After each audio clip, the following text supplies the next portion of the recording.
Hello, everybody, and welcome back to Creation Myths. We are apparently live, but I'm going to wait until YouTube shows it so I know that my computer is not lying to me in any way, and then we will get going. I'll introduce what we're doing and our panel, and this is going to be a fun show. I'm really excited for this. I haven't done a live show in kind of a while because I've been busy with, real work.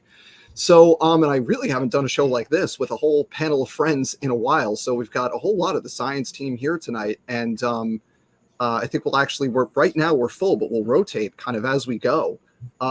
So hi, everybody. Welcome. Thank you all for being here. So we're here because just within the last few weeks, I hit 5,000 subs, which, congratulations. That's awesome. Did not expect that when I started this a couple of years ago. So that's something. And then also my birthday is this weekend, so we're just gonna hang out and have fun. Happy birthday. Thank you. Yeah, what's gonna be weird is when you're gonna get people eventually in class as freshmen who are gonna say things like, "Oh, I've been watching you on YouTube for years." I watched you when I was a little kid. It's gonna happen. A few years ago, they did find it's not really active anymore because I haven't had time for it, but I did for about a decade have an active paintball YouTube channel that was reasonably popular. And so I did one semester, people found that and were posting screenshots of it. Nice. To the subreddit for my university, which was fun. Can we see your fingering?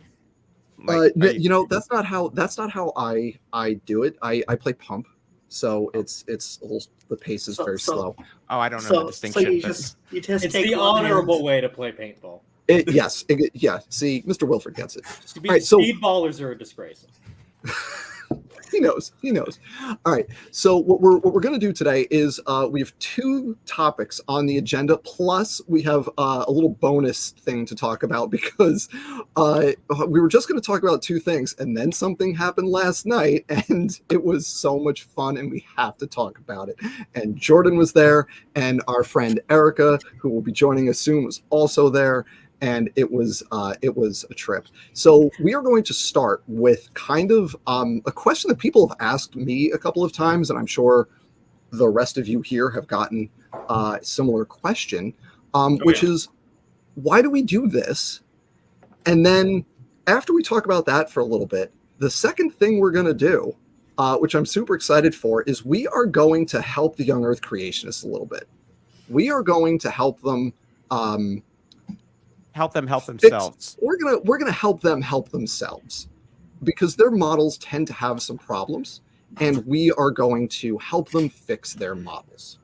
A certain someone is backstage, by the way. I see that we have a few people backstage. So what we're gonna do is what I want to do is let the people here introduce themselves.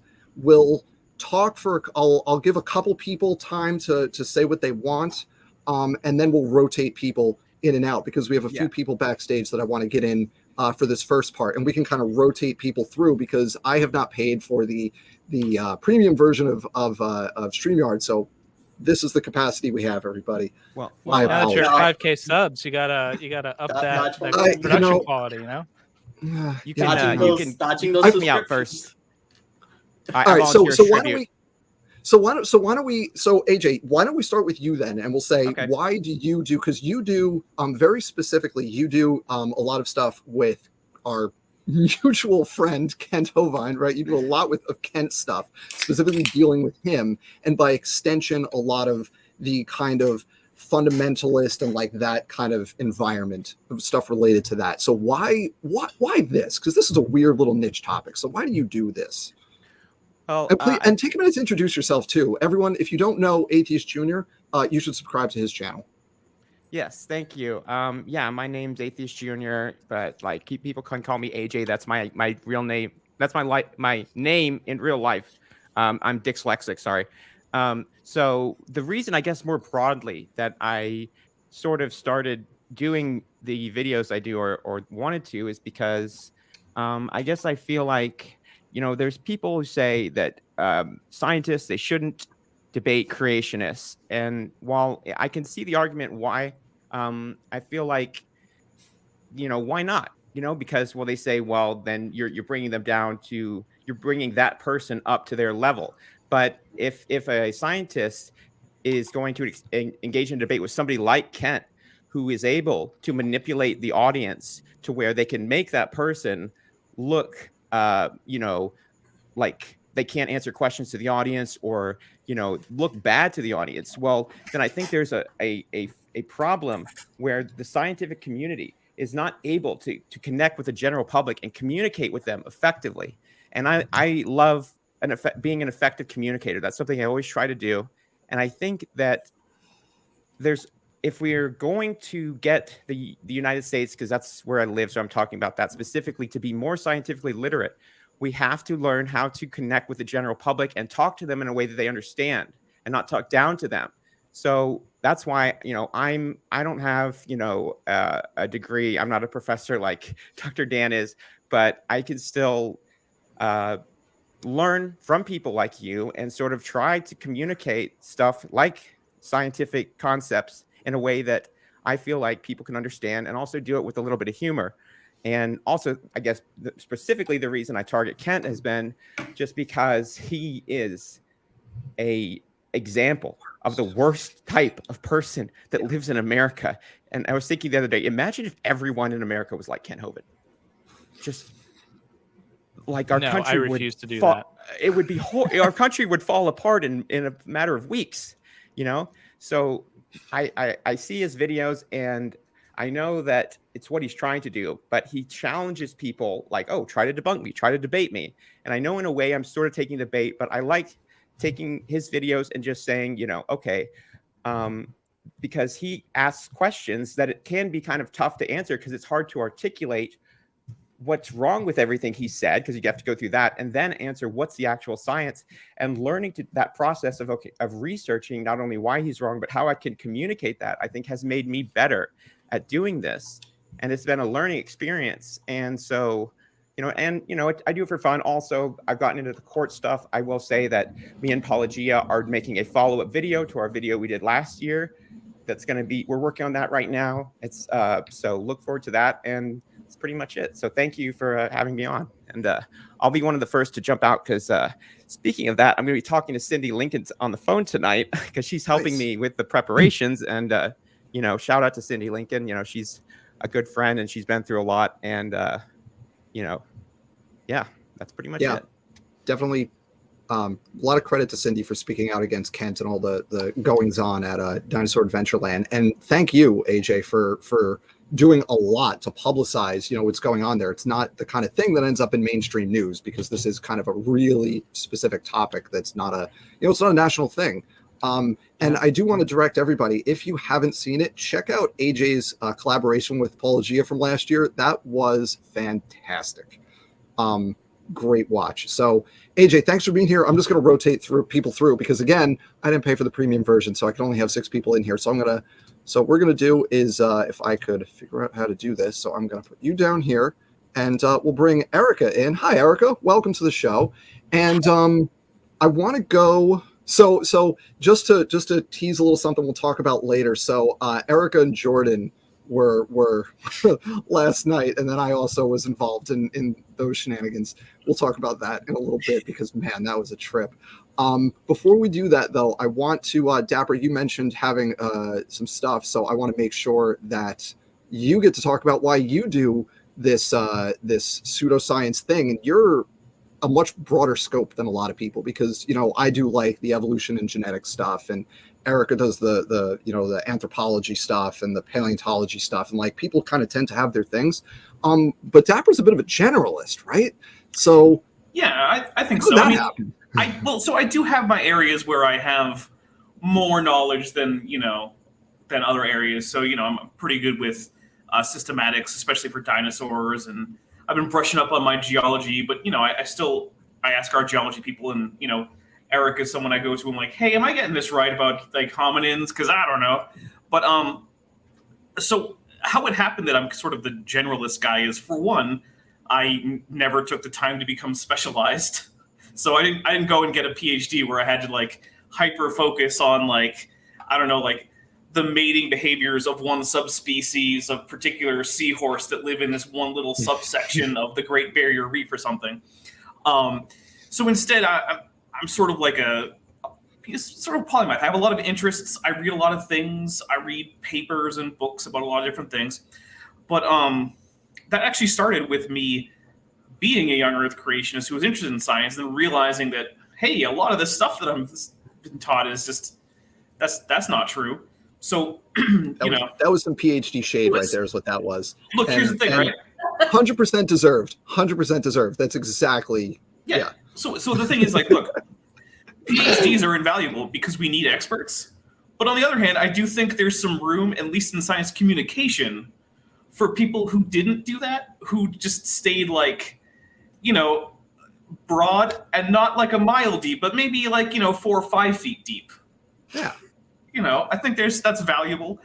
But so basically, I got a lot of that just through coming out of young Earth creationism and just researching all the things that I was like, okay, well, I guess this was wrong. What about this thing? Oh, I guess that was wrong. And so that's what sort of got my interest in doing pseudoscience debunking. And most of my stuff is creationism. There is some other stuff. There's some stuff about like medical pseudoscience. Like I have a video about homeopathy and how it works, which is to say it doesn't.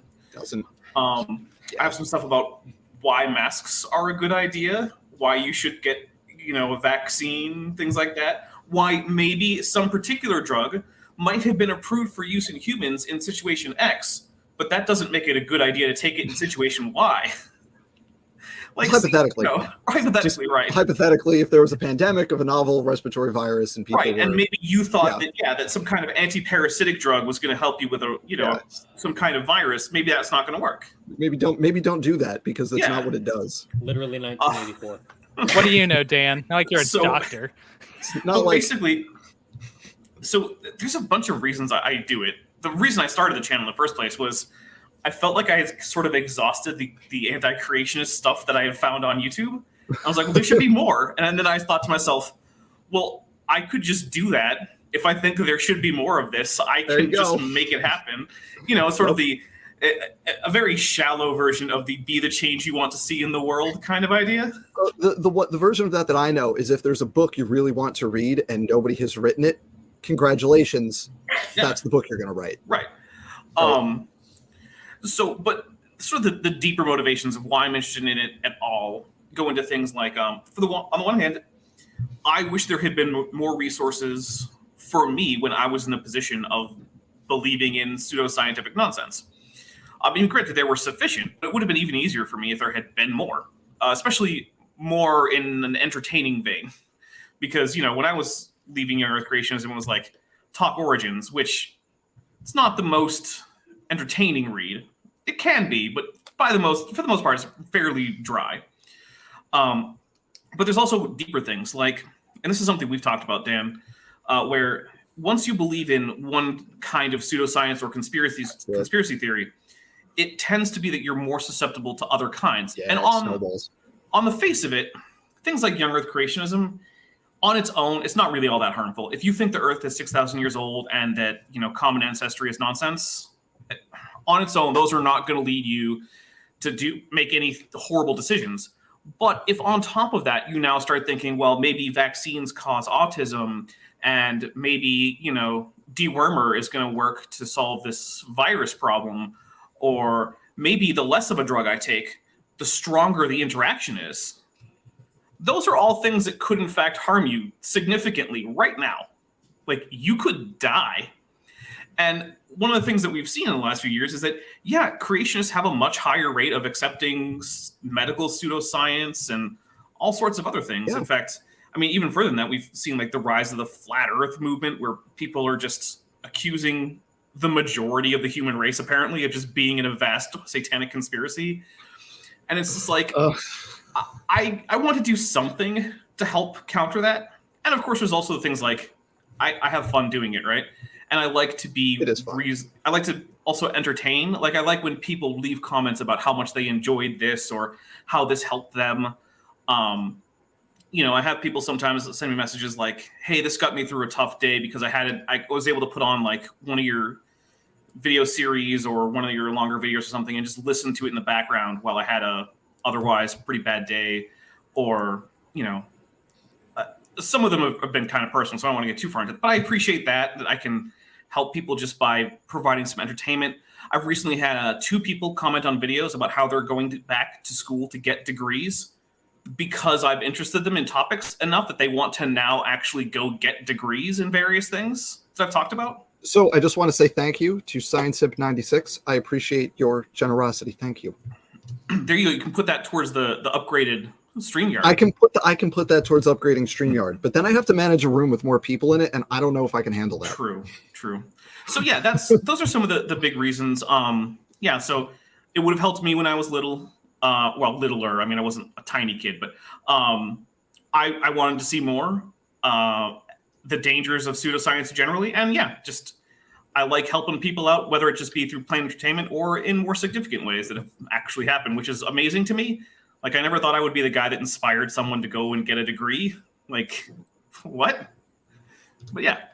And actually, just kind of on, related to something you mentioned, we've done a stream together on the anti-vax tendencies of many young Earth creationists and the backlash that CMI got when a number of their prominent people came out in favor of the COVID vaccine. How dare they? And the Facebook threads and the YouTube comments were vicious. They were. And, props to CMI for sticking to their guns, because AIG just went full like anti-vax as far as I'm concerned. Forget it, yeah. But on the other hand, they also were not willing to do the self-examination of, why have we attracted a vehemently anti-science audience? It's such a weird thing.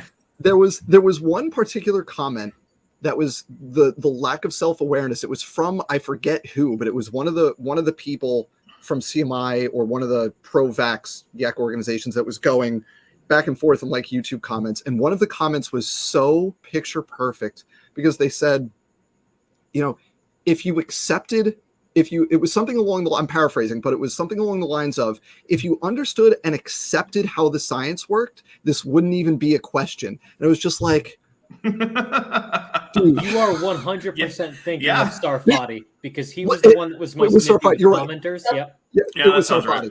It was 100% Sarfati. And it was just like, dude, take a step back and have a little bit of self-reflection for a moment on that one. Just please. It was so perfect. And the thing was, at one point, you called him out on this. So it was like, why do you think you have, and I'm paraphrasing, obviously, why do you think you have an anti-science audience, basically? Right. And this is like, it must just be a coincidence. It's weird, man. I don't know how they all got here. That Skinner meme, 100%. Like, Right. could our pseudoscience be the problem? No, they're all wrong. The one that I go to, and if anybody here will understand the reference, I'm not going to say the whole thing, but if anyone will understand the reference to the Onion article, I know Mr. Wilford knows what I'm talking about. Why do all these? If you know the Onion article, you know what I'm referencing. If you don't, Google it. The Onion. Why do all these? Why are all these pseudoscientists following my page? Why? Yeah, exactly. It's like, why does this keep happening? This is so weird. All right. Well, thank you, Dapper. We appreciate all that you do. And I also want to say, if you don't subscribe to Dapper Dinosaur, you should do that. He does a series. It's Tuesday nights, and it's a bunch of basically just let's show some ridiculous creationist or pseudoscience stuff and laugh at them because with a drinking game. And it's a drinking game. Participate responsibly if you are of legal age. Yeah, play at your own risk.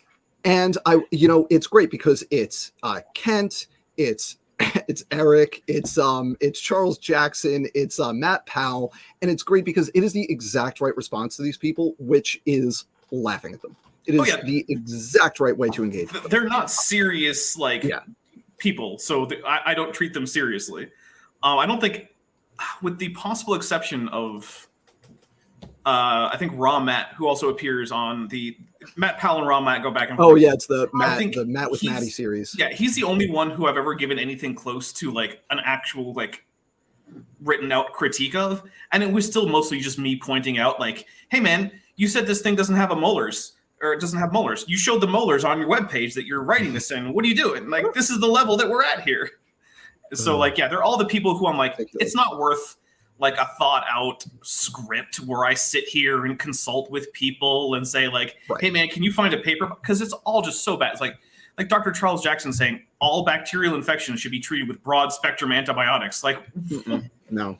As someone who's had MRSA from Hawaii, you do not treat that with broad spectrum antibiotics. Don't do that. That's you treat it with bleach, injected straight to the veins. It'll cure all. Okay, diseases. but I hear that sunlight is hang on. No. That is not medical advice. Not medical advice. We're not giving medical advice. But I still want to know: is there a way we can get the sunlight into people? There is. Scrubs had a very good joke about it.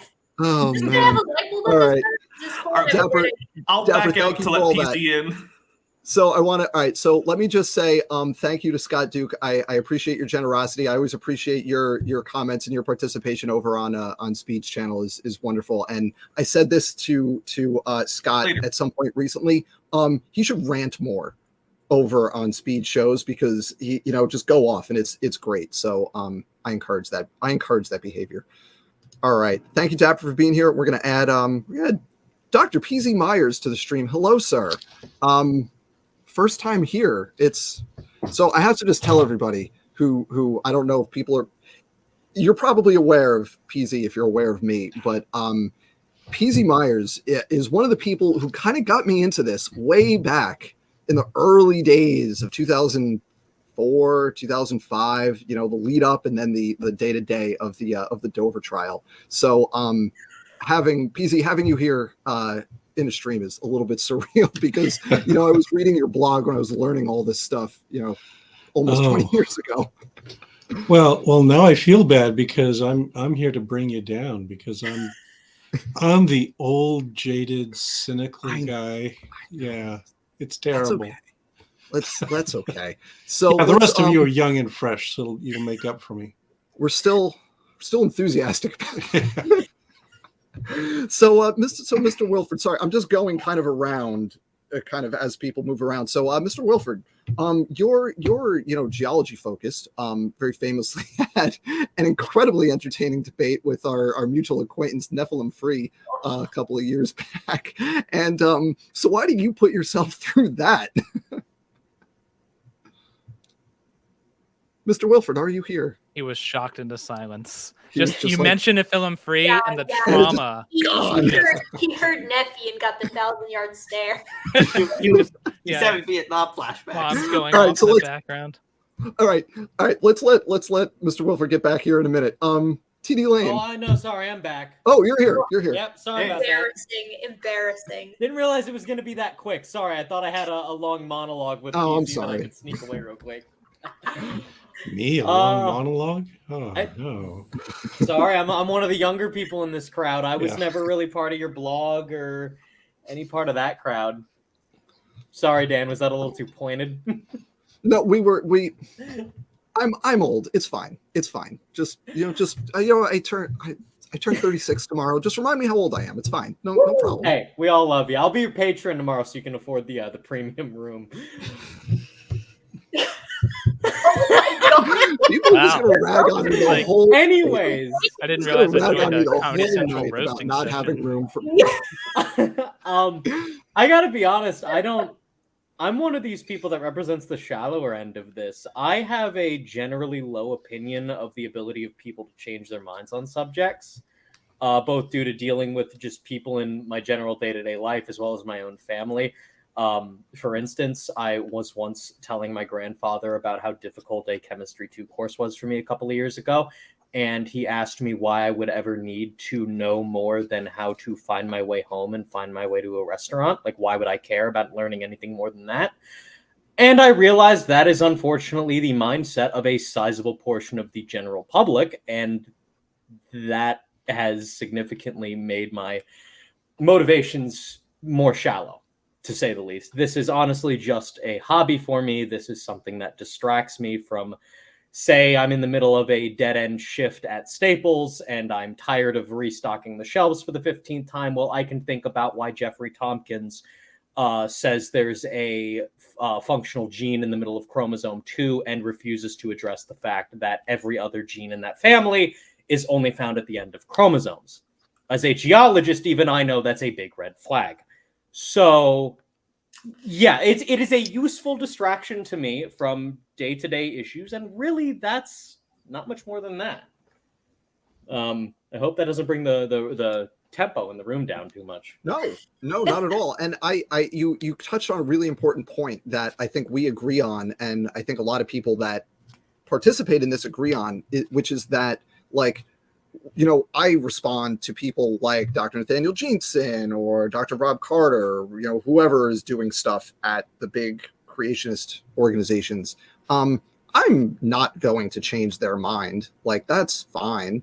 That's, I'm going to respond to them because they're the ones making the arguments in at least the least incoherent way possible. But, like, I'm not going to convince Jeanson that, like, his time to most recent common ancestor math is ridiculous. I'm not going to convince him of that, but I can maybe convince some of the people watching that might otherwise have been tricked by him that no, it's actually just nonsense that he's peddling. So, like, yeah, in the same way, it's like I don't think the people that are really, that are affirmatively making the opposite case, they're not going to change their minds. I'm not going to try to change their mind. But what I can do is intercept some of their potential audience and give people who are not experts in those specific things, give them the tools to be able to deal with it, so they don't get fooled by it. I think that's an important part of it, and you kind of touched on that there. So thank you. No problem. You didn't bring us down. Don't be so hard on yourself. All right, TD Lane, welcome back. It's been a little while since I've had you on. It's always a pleasure. Why do you put yourself through this? Well, that's a good question. I guess there's a couple reasons. First, I'm a masochist. Secondly, I find great enjoyment in it. And thirdly, I think we have a kind of civic duty to point out when people like Jeanson or Snelling just kind of lie to people, and they have legitimate educations that give them authority in these fields, and then they go lie to people. Yeah, that it doesn't pass when they abuse their credentials like that. So that's my piece. Before I thank you for that, I just want to say no, but apparently yes. So feel free, I guess. Thanks, AJ. And thank you, TD Lane. Yeah, and I think that's a big part of it that no one's mentioned yet, right? Is that these are people that, they have legit degrees. Jeanson basically said he lied his way. He said the words that people wanted to hear when he was at Harvard so he could get his degree. And then and now he's using it to have credentials behind the nonsense that he says for previously ICR, now AIG, right? He said straight up that that's what he did. Yeah, so call people out on that stuff, 100%. Yeah. But he went to Harvard, Dan. So I mean, that's always forget. Didn't our friend Lyle go to a different high tier university and he doesn't went agree? to Colorado at Boulder. I know that. I know the. Well, if he went to Boulder, well, come on. Well, if the Boulder guy says that substitution rates aren't the same as mutation rates, well, that's got to mean something. The astrophysicist says it, so it must be fine. Well, remember, he's not a geneticist. I guess we can clip that into oblivion. Oh, true. Oh, yeah. You know who we need to get? We need to get Rob Carter. We need to get his input because he's a geneticist. I think a CMI review may have mentioned about yes. I mean, it ultimately comes down to stuff because earlier today we were talking about the population dynamics thing, and it's they all just stick by something that's pure lies, and people just believe them blindly for that. Yeah. For some reason. Yeah, it's true. Well, people so I want to just pull this up from Andrew. Andrew, thank you. Oh, hey, so just a second, Erica. I just put this over your face, so I apologize. I apologize. The that was unfortunate. So say what you were going to say, then I'll pull that up from Andrew. Oh no! My thing was quick. I was just going to say I get the feeling that for a lot of the folks, especially kind of the laymen here on YouTube and those that kind of follow the layman. Sort of younger creationist YouTube channels. A lot of this isn't about necessarily having a very coherent, cohesive argument. that works and stands up to scrutiny. It's more about if there is a response rather than like the quality of that response. As long as they have touched it, even if it's like literally the world's worst answer you've ever heard in your life, the BLOBS, the blobs, as long as it's an answer, it's good enough. And a lot of that boils down. And then there's the rhetoric, which they love, which, Jeanson is quite good at being snippy in his. It's very touchy. It's very touchy. But at the same time, it's so weird how everyone that ever talks to him, it's a gift. It is a gift to creationism every time. It's very. I thought it was particularly hilarious as well how quick Jason, Dr. Lyle, last night in the conversation, when we were discussing the mistakes perhaps that Jeanson has made in his work, Lyle was very quick to go, oh, well, I just did the computational stuff for him. Like, right, I just he did all program. that. They were all like, let's blame that guy. Okay. Yeah, sure. Fair enough. Yeah, Which I don't know why he wants to be cited as a co-author of Jeanson on a fundamental genetics question of does natural selection exist? Which, like, keep in mind, they co-published a paper on that. But then he'll fall back to, like, I'm not a geneticist. Well, why are you? Well, Colton, it was Mr. Wilford. It was a different thing. It was the speciation rate thing. Was the one that they co-authored. Is that what they did? I thought they did the natural selection paper. No, it was the one. The natural selection was just Jeanson. The speciation rate one with that amazing figure with the frog development and the cat speciation. That was the one. Yeah, that was. I guess I'm crossing Lyle them. was on that. Sorry about that. Right, Jordan, you were about to say something a minute ago. I was just going to say that it's kind of funny how not one human being who's ever read Jeanson's work has understood it, apparently. And also not one person who's ever talked to him about it has read it. Yeah, it's weird. So it's very strange. We keep just talking to him without reading it. It's so weird that we do that. All right, I want to just highlight this from Andrew. Andrew, thank you. That's extremely generous of you, and I appreciate it. Andrew has appeared on the channel and is also a frequent guest over with Answers in Atheism, Speed of Sound of Gravity. So if you get a chance, check him out where he appears over there. So he says, hey, Dr. Dan and panel, great content as always. Thank you. Do you think YECs understanding Evo Devo would resolve many of their evolution misconceptions? P.S. Favorite flavor of birthday cake and frosting. So I'll start with the second question. Ice cream. That's the answer. That's the best. That is a Sigma male response. Good job. There was one correct answer and you nailed it. Okay. Second thing. So sorry, I'm going to put that down so it's not covering half the panel because that makes it hard. But so what if young Earth creationists genuinely understood Evo Devo? Would that fix them? No. Because they understand this stuff. They're just lying about it. They could understand it. And conveniently, PZ is here, who happens to be a bit of an expert in Evo Devo. So this is actually, I think, a good opportunity to kick it over to PZ and start with, what do you think? If you could just explain this stuff better, can't we just go home? What are you doing wrong? Yeah, it's all my fault. Yeah, I've just been fumbling. So why do you do this? Because you're a little bit different from the rest of us in that you're definitely a different generation of anti-creationist crusader here, right? You're going back to the earlier days of the internet. I remember the blog wars between Panda's Thumb and Uncommon Descent. So why? Yeah. Right. So why have you made this a thing that you do so diligently and I will say, if I can say, well and very informatively for people who are getting into it and have to kind of learn about it? Yeah.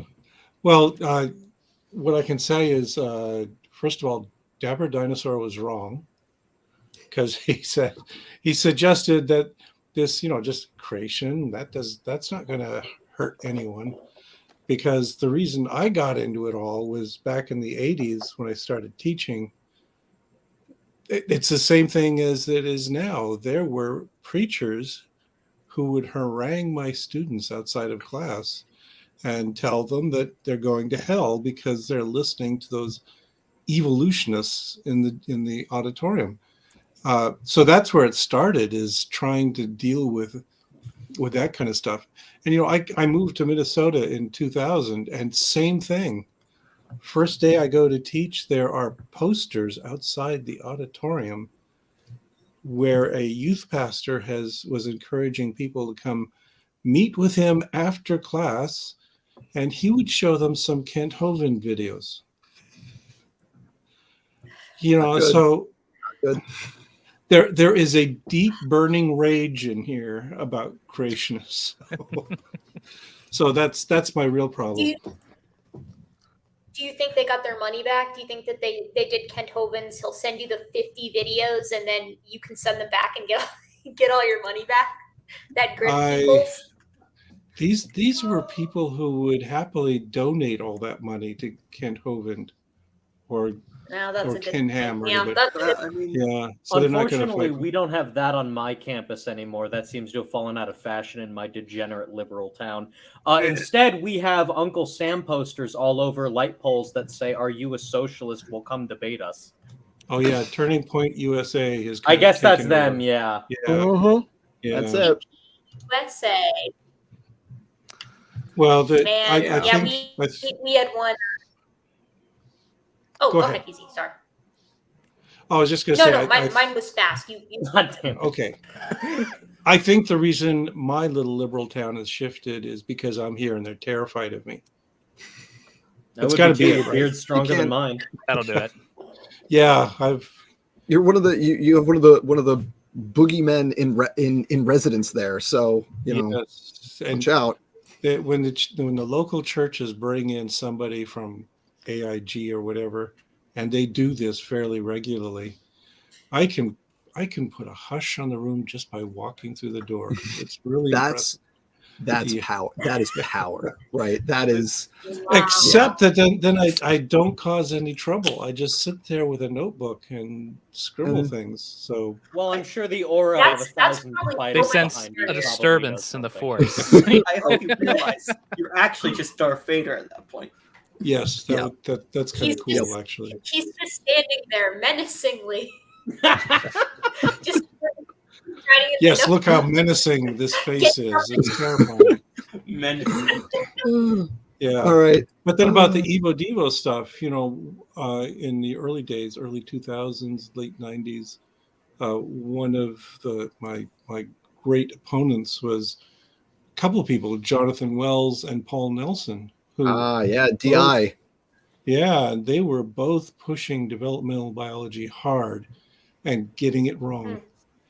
Jonathan Wells literally tried to argue that Evo Devo was evidence that evolution had failed and design was going to explain everything. So he's doing that in between stints of doing HIV/AIDS denial stuff. Yeah. Wow, I wonder if there's any parallels in the 2020s. Yeah. I don't know. Maybe. And that's a good, kind of lead into it. There's a couple podcast episodes of, if anyone knows the podcasts, You're Wrong About, and also Maintenance Phase. They've touched on it. They both kind of deal with like pseudoscience and misconceptions. And there have been a couple episodes in each where they've talked about this pipeline of kind of relatively innocent pseudoscience to actually dangerous pseudoscience. And there's one on like the like Facebook wooey kind of mom group stuff to like anti-vax to Q pipeline. There's the the young earth to everything else pipeline that we've documented, just very clearly. I think it's worth noting that pipeline can be faster than we often anticipate.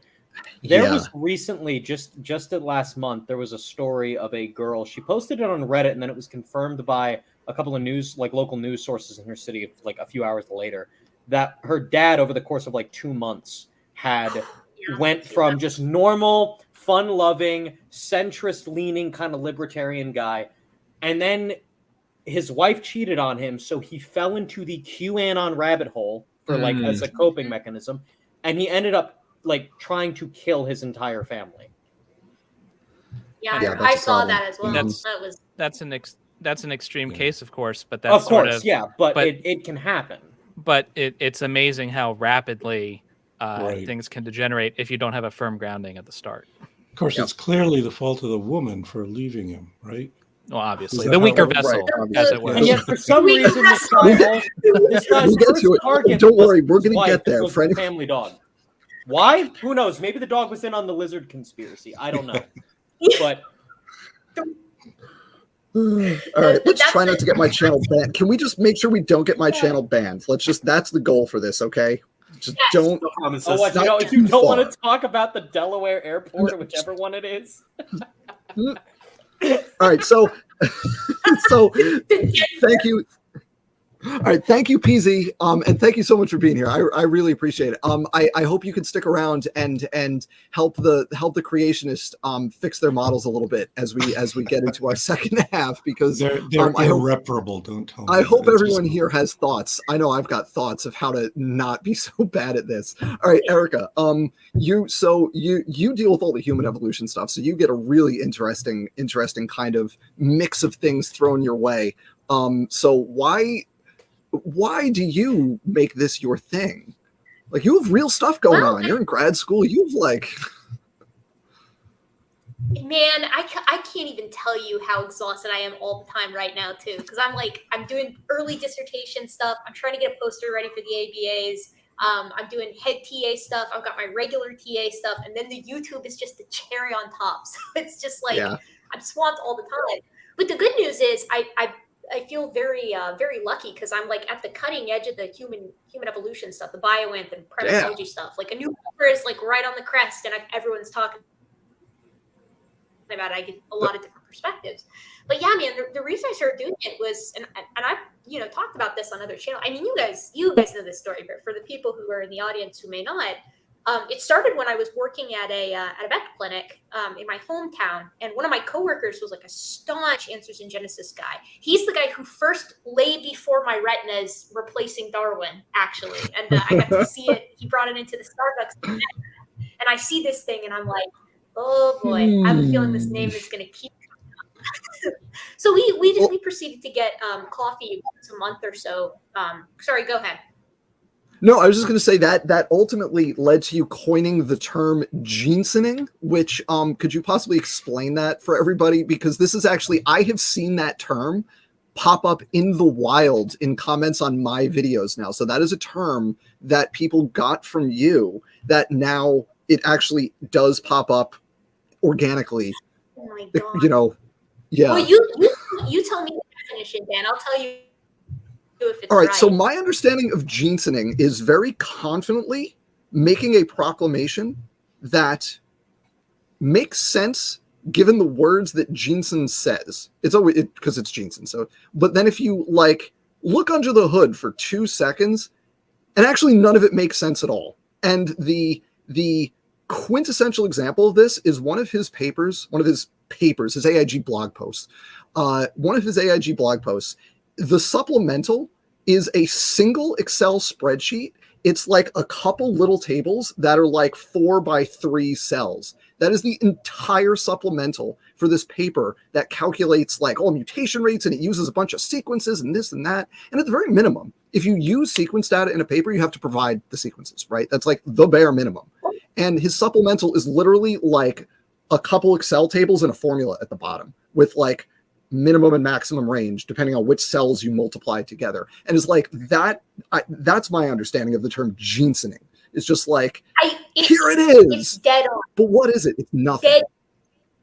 Dead on. And it's like I think the original usage actually was when I saw the his chart where he had taken it and just imposed on it a ruler to get his length.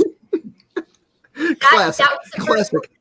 I don't remember. I don't know much about Jensen, but because again, it's not my field. But I remember a while ago, I had read something about his predictions for the specific mutations, in humans, and he had presented some graph that said, "Oh, my model predicted exactly 121 max mutations, and that's exactly what's found." But then you check this supplemental, and it said, "Actually, my model predicted anywhere from 70 to 150." But 121 fell in that range, so I just reported the predicted number as 121, and that was the gold the standard exact wording. That is, and I'm like, gold what? standard. Giant margin of error. Hang on, just for everyone, the gold standard is making predictions. That's the gold standard. Not having correct predictions, not actually testing predictions. The gold standard of science, according to Jensen, is making predictions. putting them in a frame and hanging them. Yeah. All right. Putting them Can I on So- take a predicted degree?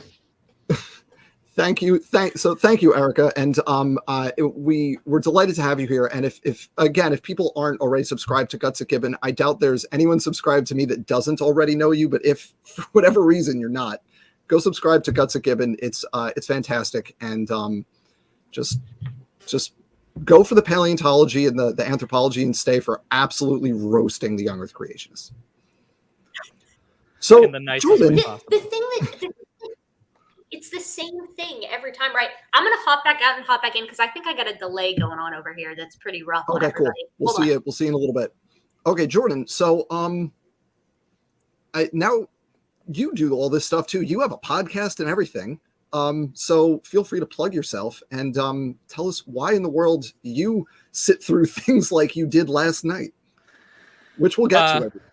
Yeah. So I'm Jordan. I'm by training, I'm a nuclear and mechanical engineer, and I used to be a young Earth creationist. When I grew up as one, I was raised as one. And earlier you mentioned kind of the having an answer is the most important thing, regardless of the quality of said answer.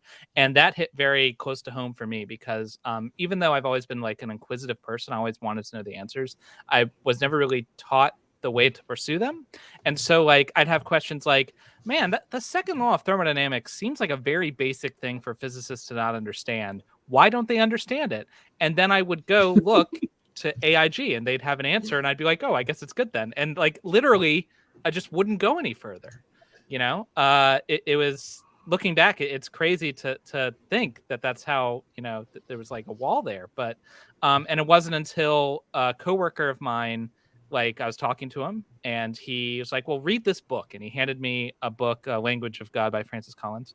And I was like reading it. I was like, wow, like all this stuff that AIG and ICR said there were no answers to, there's answers to all of these. What else are they wrong about? And I just like, and that like sparked the train forward. So the reason I do what I do in terms of the young Earth creationist stuff and the pseudoscience too, is because I wish someone had done this for me, you know, at the time. And so I'm basically trying to speak to my past self and give good reasons for to doubt what it is they think. I just want to increase critical thinking and skepticism, really. I mean, I personally, I am an atheist, and a lot of my content on YouTube is related to that. But I personally don't care if I convert or deconvert anybody to anything. All I want is people to think better, you know. And so it doesn't matter to me if you're religious, but if you could not think that the Earth is 6,000 years old, that would be awesome, you know. Dan, Well, could thank I, you. And- if at all?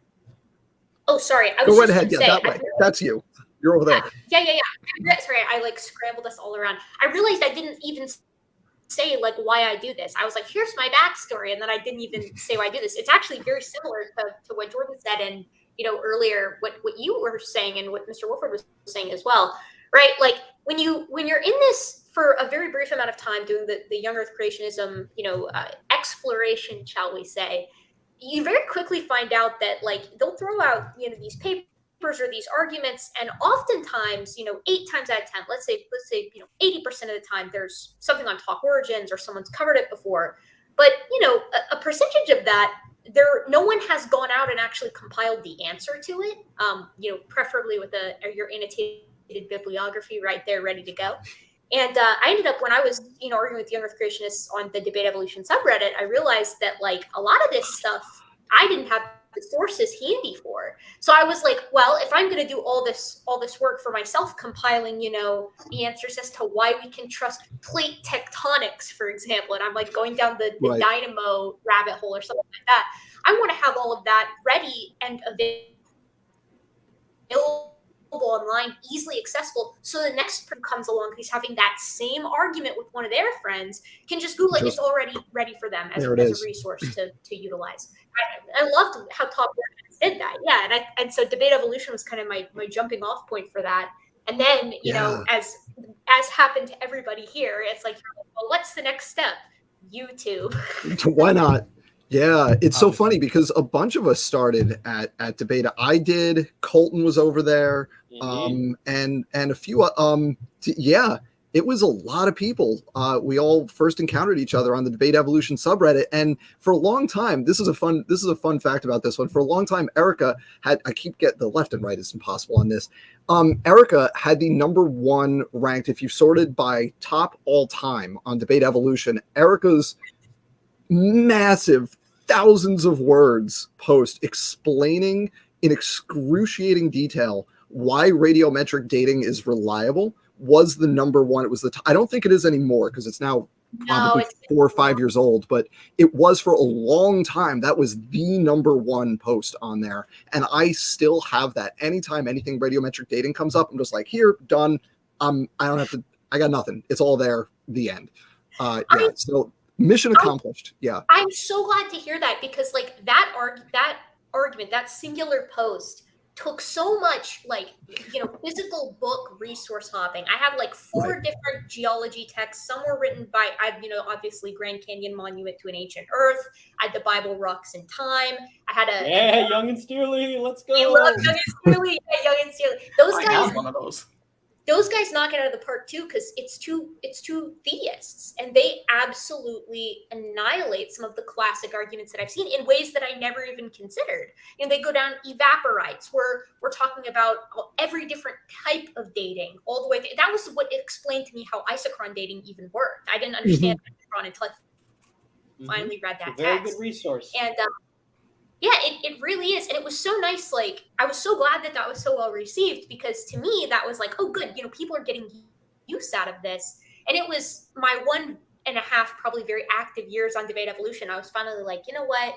Like, I'm taking it to the next level. I'm going to research even harder. Yep. I'm going to put it in a shitty video format. But you know what? Nobody here, I am convinced to this day, this group would not exist if it wasn't for one very special creationist who we all miss very dearly, because literally half the people on this subreddit, on this YouTube panel, knew each other through that subreddit because of this guy. And it was, God bless him, Paul D. Price. We miss you, buddy. Come home. Come home. Come on, Paul. Come on back. Paul, come home. You can join the Science Friends Twitter chat as our like star creationist. Please. Oh man, Paul Price, formerly of CMI, and now I don't know what he does, but he's not in the game anymore. And man, we miss you, Paul. We miss you. We miss Paul. Nomen is good, but Nomen isn't Paul. Can't stand up to Paul. Can't stand up to Paul. Well, at least Paul wasn't a geocentrist. So for the backstory, everybody, on Paul Price. So this is a former employee of CMI who would make he would kind of go on like a tear of like a couple of months of very aggressive anti-evolution posts, and then he would get absolutely nuked from orbit, and then he would delete his Reddit account, and then 6 months later he would appear with a new account. But they were always, it was like Paul Price CMI, and then it was Paul Douglas Price, and then it was Paul D. Price. Like it was always the same. And then it would just like, I'm here, I'm going to argue, goodbye. And it was just this repeating thing. It was amazing. And we miss him dearly. And Paul, come back. We had so much fun. All right. So oh no, go ahead, TD. Shoot. Paul D. Price. Paul D. Price and his mini-me's. Yeah, the imposters aren't as good. They can't hold a flame to the original. All right, so I'm cheap, so I haven't bought the full version here. So would anyone like to rotate out, because we have another friend and another Debate Evolution alumnus in the back here that I want to bring on to talk about this. I'm fine going out. Okay, so thank you for being here today. I wanted to talk the flood boundary. Yeah. Oh yeah. Don't worry. We're gonna talk to our. Here we go. We're gonna just add Dakota here. Dakota, welcome, another Debate Evolution veteran. And so why do you do all this stuff? Mainly, I grew up in the Deep South, but so That's a good answer. So even though my parents were creationists, I was homeschooled. And so everybody I knew growing up through middle and high school were creationists. I mean, my middle school textbook was the Weil Exploring Creation. Mine too. That was my bio mine book. Too. That's awesome. Yeah. So yeah, I don't have I'm another engineer. so I can do math sometimes. But it's just something that I'd like to go in and dabble through. Yeah, because it's interesting the hows and whys of people get what people warp the actual world to get what they want to see, or how much they'll backbend to justify their beliefs. It's an interesting in any field, not just creationism, but all the crazies are any of the pseudosciences. Just like, how did that happen? I want to understand. Yeah, I'm still waiting for my hush money for the keeping chemtrails silent, though. So, I haven't gotten paid for that either. Or, I do a lot. I put in a lot of effort into this stuff, and I haven't gotten any of that money. Anyone who I should talk to? Sorry, I'm from a particular family, so I stole your routing numbers. I'm still waiting on the Smithsonian to give me my checks for covering up the giant North American Nephilim that have been, of course, wandering for quite some time. Allegedly, I'm sorry. So we supposedly have, hundreds of these large giants that the secularists are just keeping under wraps. I've been told that I am a part of the problem. Anyone wants to buy one? I got one in my garage, I promise. But you got to cash out me first. Actually, Erica, I've been meaning to get it to you. I recently got our check for our conspiracy against Howard with the heart-shaped rocks. So I'm gonna send that to you. Man, see, you got the money. You got the payout for that one. All right, good. Yeah, I'm happy to hear that. Money payout. All right. I didn't get my credit. All right, so that's a little bit of why we all put ourselves through this. So the second thing we're going to talk about tonight, and before we go to this, I want to make sure, Jordan, Erica, I want to make sure you have time so we can talk about last night for a bit after that. Are we okay? Should we do time? You got me all night. All right, cool. So let's talk about so here's the project that I have been engaging in my head for some time, and I'll be back in 2 seconds. All right, cool. So that way.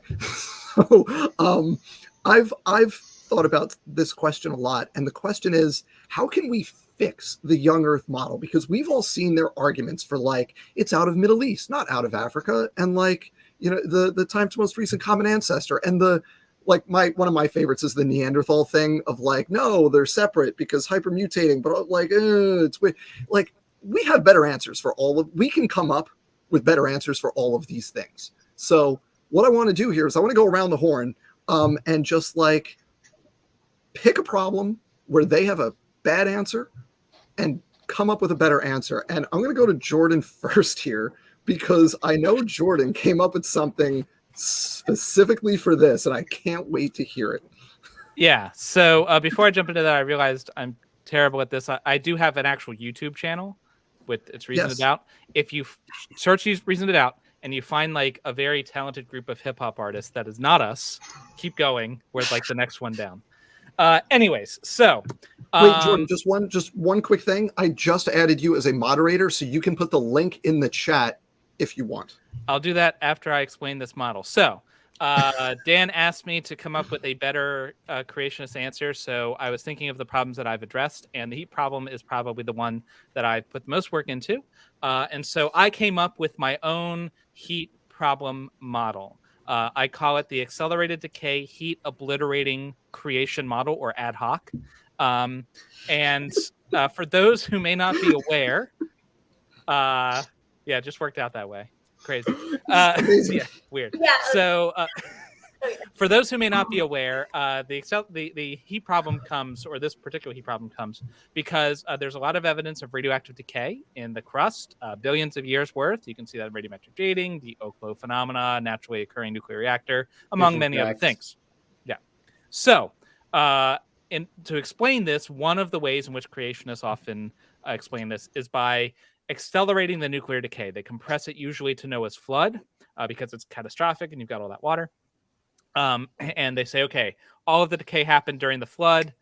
We're good to go. Unfortunately, when you compress decay like that, decay also releases heat and radiation. And so if you do 2 to 4 billion years of decay, heat and radiation in 1 year, things get super bad, melt the crust or vaporize the crust of the earth, and Noah explodes because of the potassium-40 in his blood level of bad. It's not good. Okay.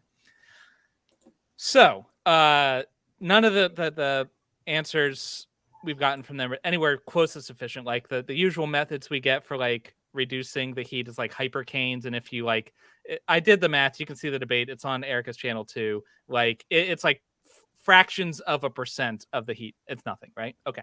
So in coming up with the ad hoc model, I was thinking, what is the primary problem with this thing? And it's the amount of heat that's produced in the context of a planet that has to continue to sustain life, right?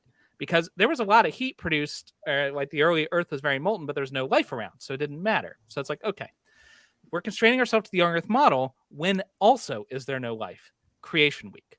And so my model is foundationally moving the decay to the week of creation. Okay. So if you'll open your Bibles with me to Genesis 1, you can go back to the days of the week, the creation week. And the earth, everything starts with a formless void. Waters over the, God is over the waters. When you get to day 3, he's separating the waters from the land. He makes the dry land and the water, okay? And then later in the day, he makes plants. So our constraint is it has to be before day like 3.5, okay? Now, the land is dry, but critically, he doesn't say how hot it is. The Bible does not say. And so what if God created the earth a certain temperature, decided it wasn't quite hot enough, and accelerated decay to heat it up? Now, this requires that all of the radioactive isotopes are homogeneously distributed through the entire Earth so that you don't have to worry about like heat being generated in one place to another. But you would expect perhaps some thermal fluctuations. Maybe it's not completely homogeneous. And so you might, prediction, be left over with little hot spots in the mantle now. Blobs? Anybody? Yeah. Okay. Tying it all together. This is the Uber model here. Yep. We got the blobs. Okay. So you speed up the heat. And boom, the crust or the entire Earth is heated up. At the end, you've got cooling that forms the crust, perhaps. And then you can just have creation go on from there. No more accelerated decay problem. Now, I can already hear you atheists with your objections, after I've destroyed your model. So let's the scoffers. You can hear the scoffers suppressing the truth and unrighteousness. Okay, so Oklo and things like that show that physical constants can't change over time. That's why we have part of the problem.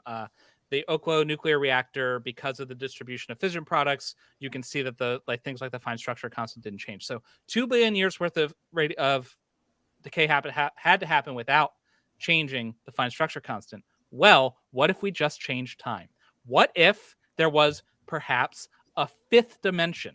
Another time dimension, okay? And the effect was a time dilation of time just around the Earth's mantle, so that it experienced normal time, but the rest of the universe experienced way faster time. It would slow down, right? Because that's how relativity works. It slows down in the region of like, maybe extra dimensions or more normally speed or gravity or whatever. And so you get 2 billion years worth there, something else out there, boom, problem solved. Now, you might be thinking, what about all the other galaxies? Wouldn't they be trillions of years old? Those galaxies don't get made till day 4. So they're not even here. They're not a problem. I already thought of that. The last objection that I thought of was the decay not happening before the fall. So often we're told that there was no radioactive decay prior to the fall because there's no death. But uranium atoms, I didn't have a citation for this, I'll find one later, aren't alive. So it doesn't matter if they decay because they're not dying, right? It's not like they're like bugs and plants. They don't count. Exactly. They don't count. Regardless of how old the individual atom is. You can ask where I'm at on how to check that. So well, they're deeper. They're deeper because they're heavier. The old so ones are lower. The old ones they sink over time because they're heavier. Exactly. That's how you know. Yeah. So radioactive Still decay. Can't believe that one. Radioactive decay is not death. It's not the same. It was not sinful. And so while it is called decay, it is not the same as the death that came about from eating the apple. Therefore, it's kosher. No problem. There you go. Heat problem solved in just a little sprinkle of magic. Wait, okay, Jordan, explain to me though, how are we getting our gradation? Why is the dating shuffled so that it truly is more ancient on the bottom? Like, why did the flood shuffle it that way? That's a great question. The flood didn't shuffle it that way. The reason you've got it is because this dimension radiates out from the core. And so the amount of dilation you had changes as you go further away from the middle. And so the effective time for portions of the Earth is different from other portions of the Earth. So the actual time in like real time is the day, just like God said, but the observed time from any particular rock may be different. Wait, so then why is it that the I am so lost. Wait, This is great. Think Hold of on, the hold on, scene hold on, from hold on. Interstellar and just play it in reverse. Okay, can I try to I- can I just check to see if I understand this? So your solution to the heat problem is twofold. One is the accelerated decay happens early in creation week. So Right. it can't mess with everything else, right? So we don't have to worry about vaporizing. That's already boat compatible with and- Snelling's model, so good job. Okay. There you go. Yeah, Okay. the Earth can Halfway there. vaporize all at once. So It's then, fine. but then that leaves the problem of the distribution. So you're saying we can explain that by a fifth dimension starting at the exact core of the Earth and radiating outwards into the mantle, and it's a gradient of time dilation, and that explains the distribution that we observe. Exactly. When you do time dilation and Amazing. relativity, the Amazing. distance to a heavy object, you'll have more and more dilated time as you get closer. Very similar effect. The physics are forthcoming in a later answers. to So Genesis this is paper. I just want to point out, because we are postulating an additional dimension here, but that's not prohibited in like cosmology and physics. Like No, like, dude. there are- If string theory gets 13 Yeah, dimensions, Jordan yeah, gets the fifth. that's totally okay? legit. Yeah, So I just want to point out for the audience here that what Jordan did in the span of what, 6 hours? No, making up this model took me 5 minutes. Making up the acronym took 20. So so in the span of 25 minutes, Jordan came up with a better heat problem solution than all of young Earth creationism has ever come up with. So there you go. So actually, that's actually very relevant. Can I bring something up that's semi-serious? Yeah. So Peter Paleologos just asked in the chat like a few minutes ago if Jordan had seen the Creation Research Society Quarterly, part one of a two-parter that some complete random person named Barbara Helmkamp has released, trying to completely solve the heat problem, presumably math coming in part 2, which has not been released yet. But it's arguing, as I understand it, a phase change through lead 206 via, quote, a hypothetical nuclear phase change diagram on the decreased strength of the nuclear force. Somehow she's managed to come up with a way that this absorbs all of the heat of accelerated nuclear decay through a phase change. Whatever that means, I don't know what any of that terminology is. Okay, I don't deal with it. The nuclear force would have some implications. That would have downstream consequences, I think. Yeah, and grant that a lot of this heat comes from the freaking continents moving at race car speed. Yeah. Pop them in. I will say a limitation of this model is it only addresses the radioactive decay, not Doesn't address the other stuff. Yeah. That's Well, the continents giant had air. volume The of- continents had Yeah. See, here's the thing. Here's actually my Ridiculous. little completely off the cuff right now. No preparation addition to the heat problem solution that Jordan presented. You see, a big problem in creationism is where did all the sediment come from? Because you've had Russell Humphreys as far Hey as Colton, can I 2004. just jump in for a second? Because if we're going to go to another, is this your proposed solution? It's very short. Okay, It's very short. so let me just say before you do it, let me just highlight a couple things from Vandalia 1998. Thank you. I appreciate that. Thank you for your generosity, sir. People should check out Vandalia's channel. I've been on there a couple times talking about virus stuff. He hosts a wide array of topics, so that's always fun. And then from, I don't want to mispronounce this, but I'll say Nadimos. That's happy 5K and birthday. Thank you for your work with Peter and Rebecca. That's Peter Paleologos and Rebecca Bread of Life. That's very generous of you. Thank you. I appreciate you being here. And thank you.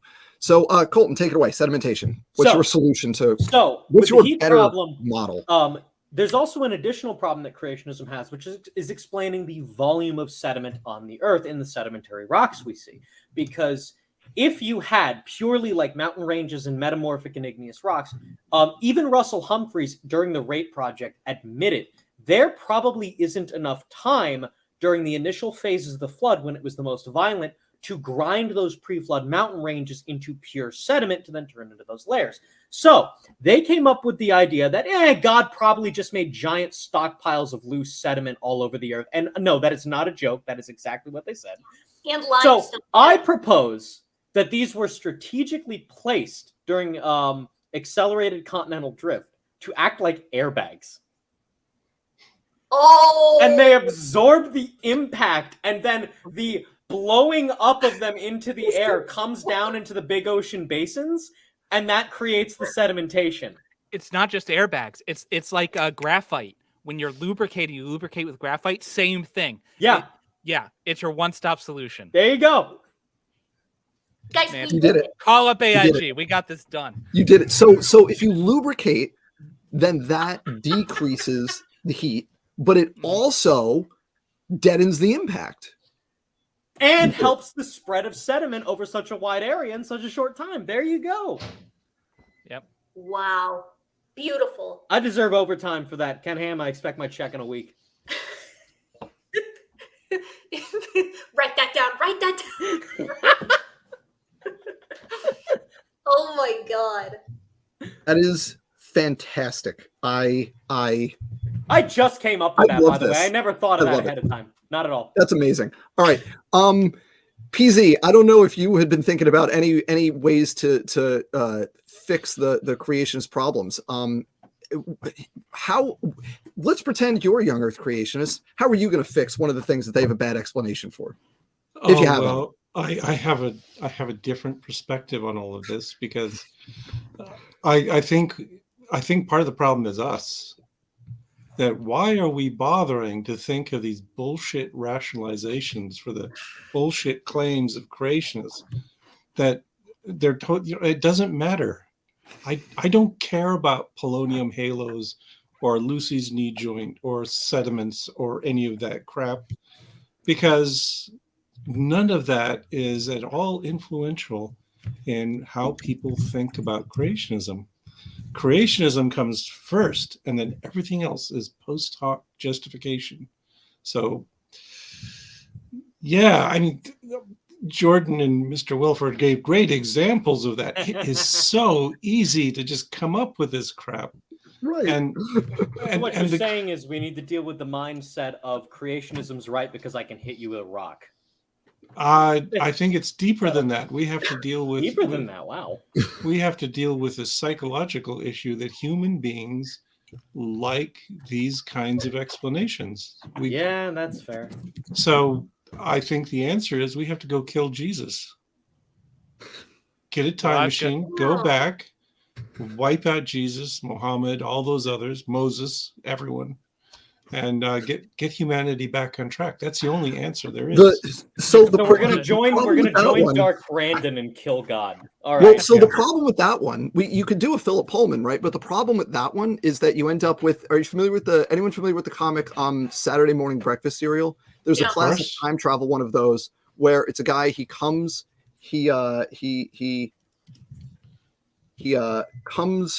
out of the time machine and he says, I did it. I went back in time and I did it. And I'm like, what did you do? He goes, I killed Hartler. It's like, what? Hartler? What do you mean? It's like Hartler, the German chancellor from the 1920s. His tight monetary policy prolonged the depression into the 1940s. Why? What happened? Right. So yeah, the problem was us all along. We just have to keep doing it over and over again until we get it right. That's the answer. If violence we got a time machine, so we can do whatever we want. If violence is not solving your problem, you're not using enough. So that's exactly how we dealt with 1939. All of you, you've all been clipped. So I appreciate that take. That so I'll just to answer your question, PZ. The reason for me at least, coming up with these hypotheticals is that it just illustrates just how nonsensical this is. And of like, I'm not even trying, and I could come up with 3 better models than what you're using to explain whatever it is you're trying to explain. And it's just complete nonsense. And that's the fun of it. And like, I mean, Jordan over here with his ad hoc model, like that's well, but the danger is then Hartler comes along and uses one of your ideas, and then we've got to deal with the aftermath 20 years down the road. I did make the prediction that some young, like in the wild, we'd see one of the models we propose like running around. Yeah. We'll I think see, we'll see one's if we- already we'll see on if the we find way. it. One's on the way. I keep hoping. Well, yeah. So before we, so I want to go. Let's see. We've done. So we'll do Dakota next. But before we go over to Dakota, I did not wanna do my homework for this.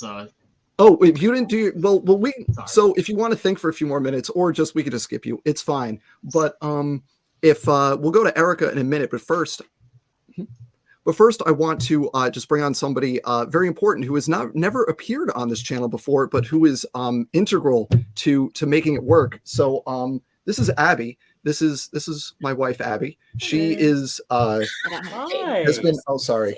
So she's been very supportive of this whole endeavor the whole time, and is super important in terms of like the logistics of it. Of like, we get the kids to bed, and then I disappear, and I'm chatting with people, and somebody has to be like paying attention to children. So I couldn't be doing this for the duration of the pandemic and hopefully beyond, without having like supportive people behind me.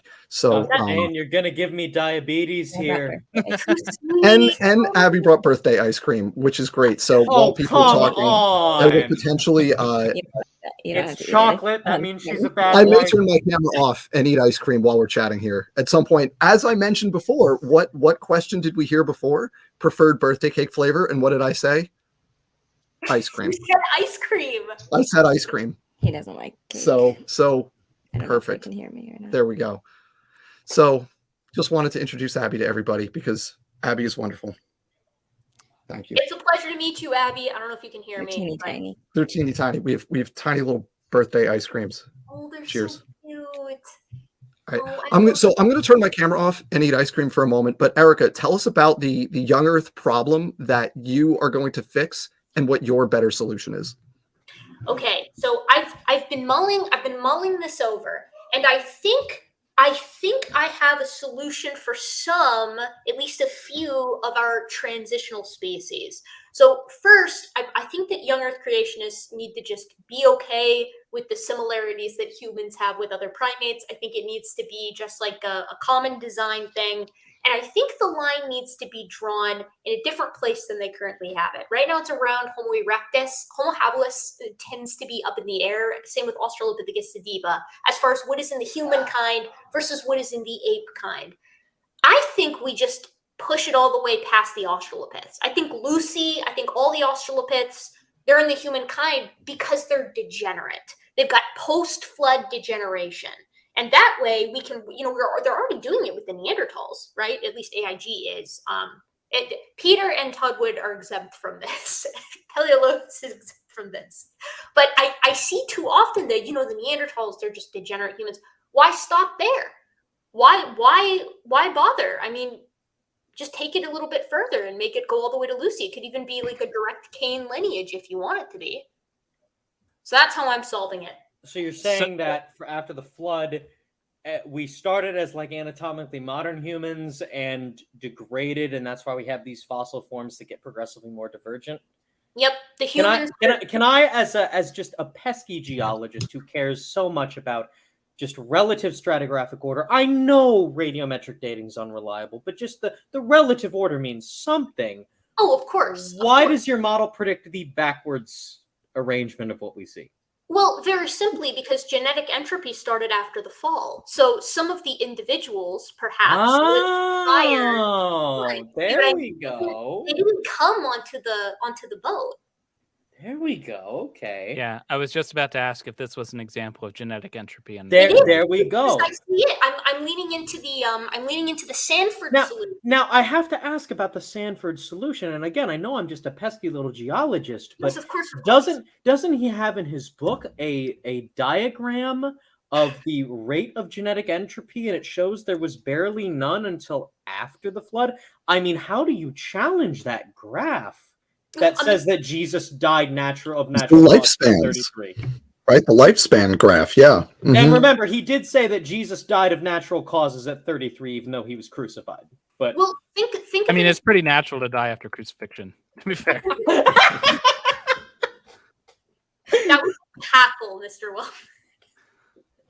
Think of it as like a reverse patriarchal drive, right? Like early on, we've got you're less experienced. I get it. We're actually dying significantly younger rather than living to 900. Our genetic entropy specimens are just kicking the bucket fast, right? You know what? The body wouldn't have time to adapt to genetic entropy immediately after the fall, but you give them a few hundred years and things will kind of stabilize a little bit. There you go. And I'm thinking too, right? Like if humans are responsible for the fall, why would we not expect the human lineage to experience the brunt of the entropy? We already know bacteria are immune. So why not, if some organisms can be immune, can't we just intensify it for others? and could we explain the difference by like differing levels of sin? Is entropy perhaps tied to certain lineages? I don't know. I don't want to bring theology into it. That's not very scientific. You're right. Well, this is a science-focused topic. Yeah, science only. Okay. That's how I would solve it. And if your next question is, wait a second, what about Ardipithecus? Just a bipedal ape. That's it. And what are your diagnostic criteria for dividing between any of those? Oh, my diagnostic criteria for dividing between them, it's just the pelvis exclusively. What does the pelvis look like? Gotcha. The Matt Walsh approach, my favorite. It has to fall into the truly human category, or if those iliac blades, they just a little bit more coronal, that's tough. That's the tough for yes. Doesn't make it tough. I'm going to have to call this into question, though, because why are you accepting the heresies of Sanford? No. Sanford and I have collaborated. He made the gene gun, so he made the gene gun. Yes, but I'm saying. Yeah, come on. He's like a famous geneticist. Like, why shouldn't we take his word for it? Come on. But if you read your Bible, right, God created everything unchanging and fixed. Species do not change. So why are we letting heretics like Sanford spread the pollution of this idea that they do change over time? Why can't we just say all those different species were created by God exactly as they are, and that the gradations are the expression of God's rational thought? Ooh, it's like a proto. So you're just siding with ICR on this? CET.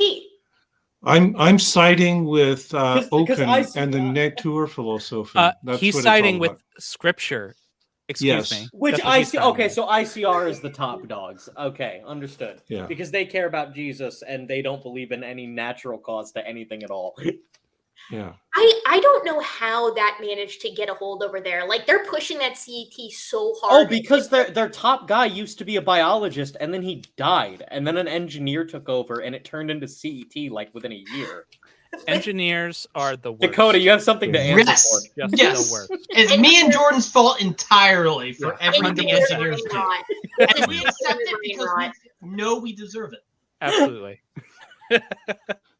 Yeah, so death is just an example of environmental tracking, right? Amazing. Oh, okay. God. Okay. All right. So Dakota, have you? Not to put you on the spot. If you don't have anything, that's cool. I'll share mine because I got some bangers for this one.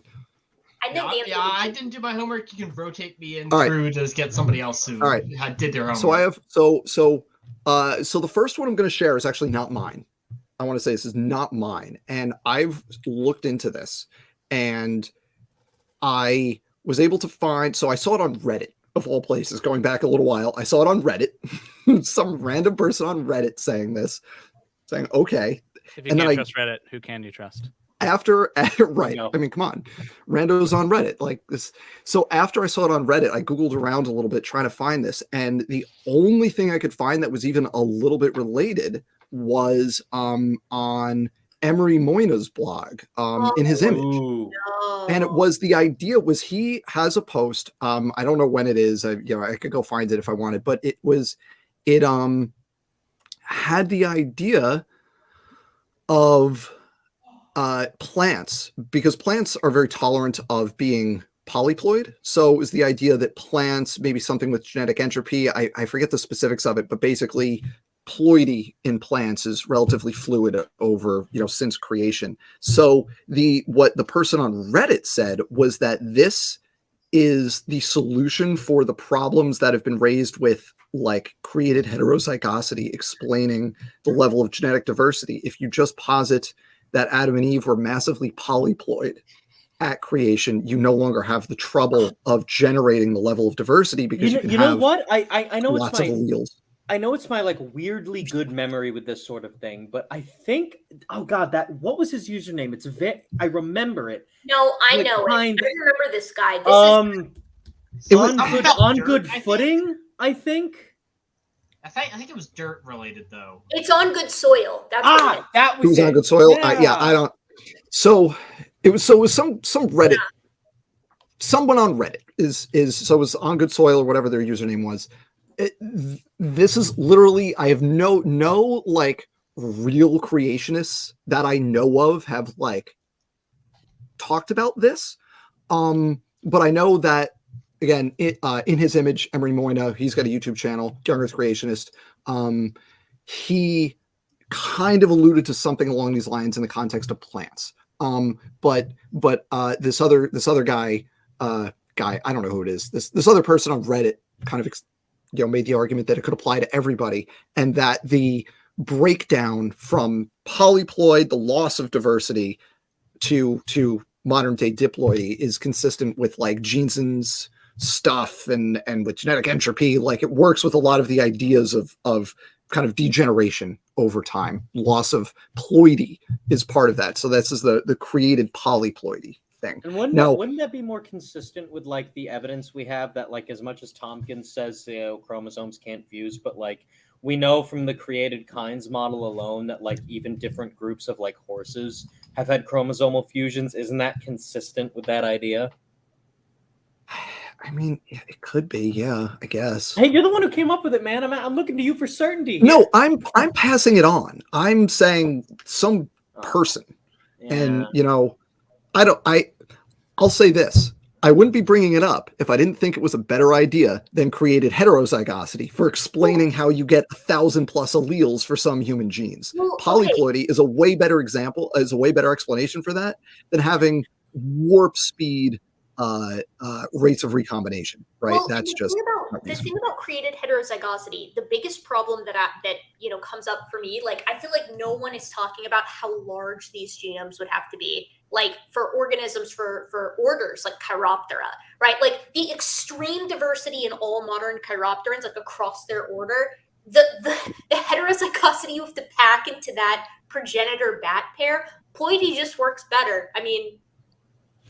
It solves the problem of being able to have all the variants you need. So just a little note here. I'm going to swap out Dakota because he didn't do his homework, but we're going to bring TD Lane back in. I'm out of college for like 5 years and I forget how to do homework. You just lose it. All right. Well, Dakota, we appreciate you being here. Thank you for being here. We will talk to you soon, I hope. TD Lane. Welcome back. So I'll save my specific fix because mine is my actual idea to fix a lot of young Earth creationism is actually very short and simple. So I'll save that one for a minute. TD Lane, I want to hear what problem are you going to address, and what is your better model than what we have in front of us? Well, this model took quite a lot of work to come up with. I downed a bottle of cider, and in a couple minutes, I figured it out. Really, really difficult. You see, people like to say that because of the heat problem, the Ark would just burst into flames and be destroyed. It's a fairly sensible objection, but I don't think they consider that the Ark was made of gopher wood, and we don't know anything about gopher wood. So Gopher wood. clearly, it was just a very good insulator and fireproof, obviously, or plasma proof. And but ultimately, radiation this shielding. problem is all really overblown, anyways. Because I mean, the Earth isn't molten today, and there's still marine life, so clearly it all worked out. You just gotta believe. So the issue I have with this model is that Noah had radioactive isotopes in his bloodstream already. So I mean, assuming that he was the same as modern humans. So does your model attempt to address that? Well, I plead the fifth. No comment on it. That's fair. That I is mean, fair. if we go with if we go with hydroplate theory, then it's not a problem because the lightning bolts in the crust make all the radioactive material. Well, yeah, that. And I mean, do people really have radioactive elements in them? I call fake news. Have you ever seen a radioactive elements element? are fake. Yeah. That Radioactive sounds elements fake. are fake. That's the fix. Nice. Inside the nuclear reactor, there's just like a hamster running. I'd be very literal here, by the way. Aside from the knowing I was going to do something with gopher wood, as an insulator, literally just a bottle of cider and a couple minutes of workshop while I was out in the back room. I just Because want to say, yeah, we did drop the ball here. Jordan is the only one dressed for the occasion, and you know, I apologize. Hey, you don't know if why I'm not. dressed for the occasion or not. I- Be careful Mr. what that Wilford, means. I'm afraid to turn on the camera and find out. I don't have a camera. You can't even find out. All right.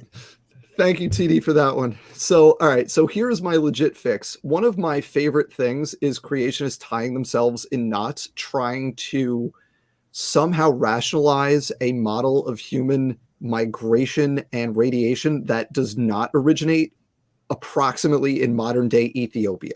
Right. I know this one. I know this one.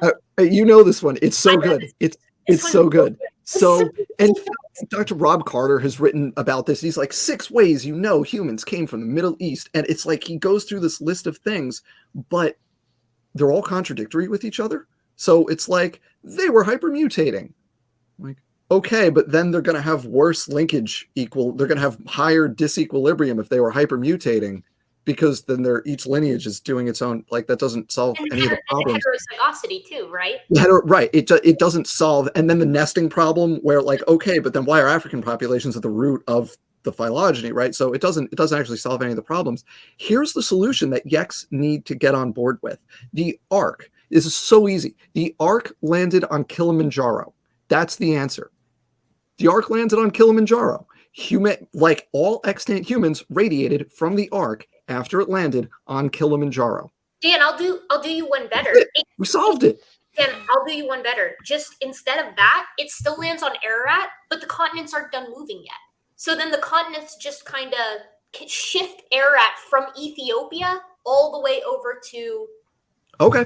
the east. Yeah. Okay. I have to point out some evidence against that, though, because Ron Wyatt found the Ark in Turkey. Very true. Case Well, it closed. moved there. You It know, moved I'm over here with the based, peer-reviewed Andrew Snelling, who says that's full of crap.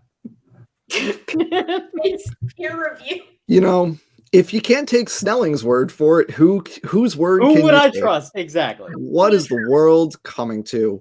But like for real, if the Ark landed on Kilimanjaro, that's a little bit south of where we want to be. It's a little bit south of the epicenter as we understand it based on other lines of evidence. But look, you're going to have a very small human population for some amount of time, right? So they're going to stick together. And what happened is they all got off the Ark at Kilimanjaro and they migrated north a little bit. And then at some point, they Dan, started. You gotta have a switcheroo with the names though, because scripture says it lands on Ararat. So something's gotta go down. Well, yeah, but that we can just defer to the theologians like we defer to the heat problem calculations that are forthcoming. Well, Translation that's right. stuff. We just yeah, like that's over. easy. It was Mount Ararat, but what we know of as Mount Ararat today is not the true Mount So Ararat. let me give you an example. So remember how Genesis talks about the Tigris and Euphrates rivers, but obviously the continents got all shifted around. Those are considered by answers in Genesis themselves to be honorary names. When everyone got off the ark and like settled in the Middle East, when they finally found their location, they honorary named these rivers after the rivers that flowed out of Eden. No, that's actually an insane point. They probably went there. They probably landed, saw these two rivers, then saw this big mountain range and said, you know what? If these rivers represent our current life, just like the old ones represented our old life, this represents our current place of salvation and our headship of God, just like the one we landed on. We did it. There you go. There you go. Right? That is a better answer. Wait. But actually, that's an insane point, right? Like, if at creation we have these 4 rivers that are strictly named, but AIG proposes that Pangea, it's not just Pangea to now, it's Rodinia to. It has to be right. So it necessarily has to be different. These rivers have to reform, and they're not going to be identical. Not going to be the same. That's actually a great. That's a great point. Why doesn't? Well, that's because I read the Young Earth literature. I see an issue with this. Where do the ancient aliens come into this? Don't ask my grandpa. Building He's the one pyramids. That brings that up to me, okay? Yeah. Building the pyramids. That's what they did. And by the way, Paul Price worked with CMI on why alien UFOs are demons, so that might actually work in there somewhere. But we'll deal with it later. I've never watched one of those. Are those like legit? That is a real thing they sell. And furthermore, I'll suggest this: if anyone in this group wants to do like a group watch party of those, I'll buy the virtual version for the group. Oh no! Yes. Can we just pause for a second to appreciate how horrified PZ Myers is right now? No, PZ, you can look it up on Creation Ministries International website. They literally have pictures. I totally believe you. A series of DVDs called UFOs: The Demonic Deception. It's real, and it's more than one. And it gets a satanic panic in there. That's great. Yep, yeah. and it's just like the Young Earth manga that Erica unfortunately suffered through. 1 of 9. 1 of 9. 9. That's rough. Wait, okay, but why not just say, like, why do they have to get on board with the aliens? They're not on board with Bigfoot. Like, just say the UFOs aren't real. Like, why? I mean, Mr. Wilford and I, of course, know the truth about the pills, but... Oh, come on. You know everyone who's a UFO fanatic has never actually read that case. No, that's probably true. Are you talking? Well, I have no idea what you're talking about. No, we're not bringing it up. Is this going to get my channel banned? No, I get one as a human. I get one irrational belief, and that is mine. It's a okay. No, Erica, stop. My guess on why would they accept the UFO thing, honestly, just seriously, is like we mentioned before. If you're willing to accept young Earth creationism as an idea, despite the evidence, then you have a lower threshold to accept other things, because these sort of pseudoscience ideas move in herds, So, and you can't, but you're still interpreting things through your primary theory, which is young Earth creationism, and so you can't have aliens. What are they? Well, but what's not just that, but Bigfoot, Erica. They would probably interpret as support for the monkey man idea, which goes against the creationism aspect. Yeah. Bigfoot and giants in the earth. Giants in the earth of the Nephilim. Yeah. And Ezekiel, the book of Ezekiel, has a description of UFOs. So it's all. Yeah. It all kind of works. Wow. I literally. Wow. Well, I'm convinced. I think we solved the heat problem. I think we fixed human migration stuff. And I especially appreciate Colton's contributions to both of these ideas. We solved the humankind's issue. So I think, we're well on our way to constructing a coherent and workable young Earth model that is consistent with all the evidence. So stay tuned, everybody. I'm going into class on Monday and just telling everyone I've been wrong. So that's it. We did it. We broke him. Yeah, we broke him. I go into now PC's ICO2 class. It's like, everything's fake. It's gonna be all Ken Ham and chick tracks. Yeah. You know, we Just solved call all me those Big problems. Daddy. Big Daddy. Big Big Daddy. Daddy PZ. We solved all those problems, and we did it in approximately a quarter of the length of an SFT stream. So, like, That's amazing. We did it in right we there. did it in about we were about an hour on the first half, and it's been about 45 minutes. Yeah, so we did it. Yeah, But that's before we we got to transition to get to the part that our two great guests here had to recount their experience of last night. yeah. So that's actually So I think we've exhausted this one. So our last topic for tonight, that would have been all we had. I mean, I have more ideas about things like Neanderthals and how actually they're not within the humankind, and interbreeding with them was part of the wicked behavior that brought on the flood, and that's what creationists would go with. But you know, I was going to suggest, like, well, can I talk about the pre-flood, post-flood boundary? But there are actually like recent Journal of Creation papers that are unapologetically advocating for my suggestions, and so I feel like that's cheating. No. No. Prediction confirmed. Joel Duff. Can you just tell us where it is? What's the boundary? So I suggest that the post-flood boundary is at the Carboniferous, which, like, the latest, I was either Answers Research Journal or Journal of Creation, one of the two, suggested, because of differences in coal seams. Like, the differences were too vast, according to his ideas, to be explained by all of the Phanerozoic being a result of the flood. Okay. So he said where you've got the big difference in coal seams, that's where he placed it. No, specifically, Joel Duff went through this on his last. Yeah, he did. Joel Duff did on his This Week in Creationism series. Yeah, He's got an article going into it. The interesting thing is, and I was listening at the gym, and he was like, yeah, and like the interesting thing about reading, because what was it? It was on the New Creation blog that they talked about it. Uh-huh. And they were like, it was the result of mass drying. That's why there's a coal inconsistency. When do we have mass drying? End of flood. End of flood. End of the flood. That's what the All right. So Colton, can I ask you though? Post-flood sedimentation is a problem, then, right? Well, you already addressed that. Of course, when the continents were slowing down, you had lots of sediment that was not deposited by purely flood water alone being tossed up into the air, cushioning the impact, and then it settles down. Would it all look like Aeolian deposits? Yes. Do I think a lot of it does? Yes. Does that make sense of a lot more than all of the Mesozoic being flood rock? Yes, it does. I mean, I'd like to know how you reconcile this with Answers in Genesis model, because it's hard being right all the time, isn't it? Yeah. Well, but AIG says flood was what, 2348 BC, something like that, and that was the Jurassic and Cretaceous. You can see it. You can see it in there.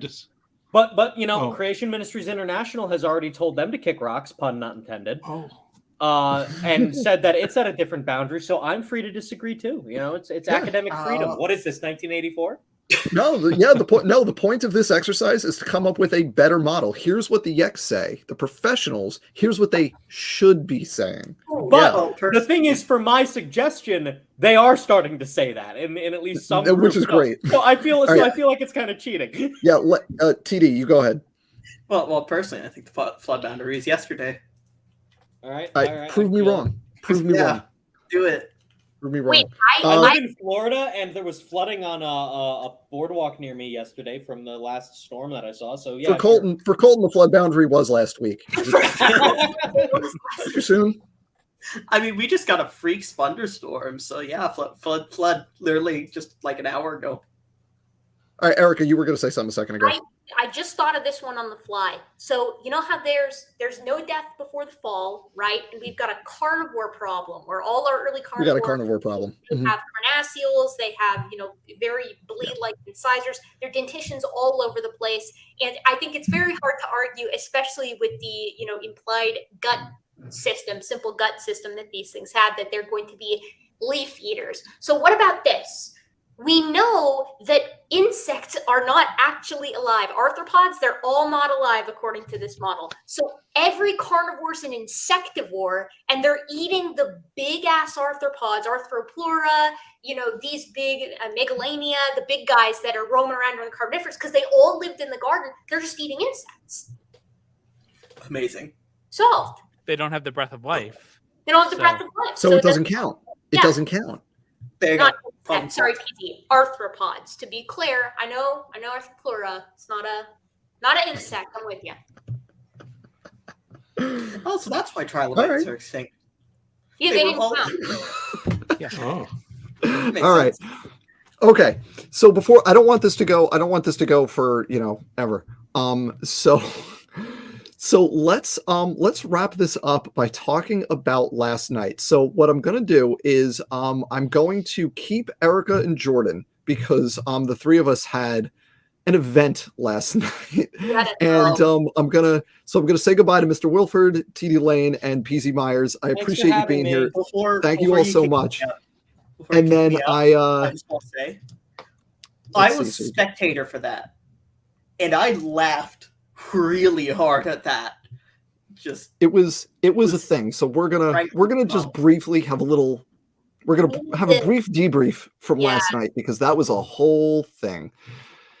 So okay, hi everybody. So last thing we want to talk about tonight, because man, last night was quite an event, is a few months ago on a YouTube call-in show called Apologetics Live. Our friend Dr. Nathaniel Jeanson made an appearance to plug his book Traced, and I ended up joining that stream for about an hour and talked to Jeanson, and this is like I finally got to talk to Jeanson, and a lot of extremely notable things came out of that hour of conversation, such as the explanation that there might have been wonky things pre-flood to explain the human phylogeny structure, and the admission that he is directly using the mutation rate for different parts of the human genome as a long-term substitution rate, among other things from that conversation. Jordan was there, had a great time in the chat, being accused of lying about his past as a Christian, because he has since left the faith, and of course that means you never believed it in the first place, liar. Right. So what happened last night was on this show, Dr. Jason Lyle, and I'll leave one of you two to introduce Dr. Lyle if you want, appeared. And since it's a call-in show, several of us figured, hey, why don't we call in? Now, the other side to this is I've been chatting, we'll say, with the host, Andrew Rappaport. I think it's Rappaport. I don't know. I'm sorry, Andrew, if you see this. Over like sex determination and like gender issues. And Jordan, go ahead, because I'm just baffled by this ongoing conversation. But so go ahead. At the end of the last stream with Gene, yeah, right. Thank you. It was brought up because these guys are all about that topic. They shoehorn it into any conversation. They think about people's genitals so much more than the average person. So much. It was like every pause they wanted to put it back to that, By the way, yeah. We'd be talking about some other topic and they'd be like, oh, by the way, what's a woman? And they asked you that question at the end of the last at like 11, it was like 11:15 at night. They brought me back. I was in the StreamYard green room and they brought me back in at the end, and they asked you to define what a woman was, and you were like, that's a really complicated question, and we don't have time for that. And of course, Jeanson was like, chromosomes or whatever. Right. Yeah. And so coming into this stream, they didn't know we were going to be there. It's not like we told them. And I have not seen any stream other than the one we were on and the one from before Jeanson. Yeah, right. They played that clip from Dan at the start of the stream. I don't know if they just start all of their shows that way now. Like, it was really weird. the joke that the one guy, so it's Andrew is the main host, but there's also I think was it Anthony was the other guy. So his thing is like, he's a biologist and he can't answer this simple question. It's like, well, unsupported premise, not a simple question. So that would, yeah. So this has been like an ongoing thing, and I don't know if they play it every time, but I know they did last night, as I was told. Well, it feels like the difference between someone being like, what's photosynthesis? And you're like, well, and you start listing out, the actual reaction that goes on. They're like, no, that's complicated. Yeah. It's plant, eat light. Come on, that's the definition. If you can't say tell that to my students who have an exam on that next week. Yeah, there you go. Don't listen to me, dance students. Don't put Plant Eat Light. You'll miss Plant crap. Eat Light. Plant Eat Light. 100% do it. And then cite Gut Sick Gibbon. Do not. I mean, that's what I mean, this is an aside, but we're having fun. It's photoautotroph is light self-feeder. So, Plant Eat Light. I mean, whatever, right? Yeah, it's fine. It's like, yeah, I mean, gosh, yeah, that whole topic was insane to me. And like, honestly, poor Lyle, poor Jason. That poor guy. Yeah, he's like sitting there. He was so uncomfortable. Brought on to talk about like the Big Bang or whatever, and they let him talk for like 30 minutes, and then with Jordan, it was just let's talk about culture war stuff. And Jensen, or not Jensen. Oh god, Lyle's there like, okay, yeah, like okay, whatever. Like let's get back to my thing. So a funny thing that happened with the Jensen thing was I was on the air and Jordan and some other acquaintances were in the chat and everybody was interacting with each other. And the host actually pointed out, wow, we have a very lively chat tonight. And they all seem to know each other. That's weird. They're like, no, they're onto us. We're actually friends. Sorry. Andrew, if you're watching this, plot twist. We're friends. We are.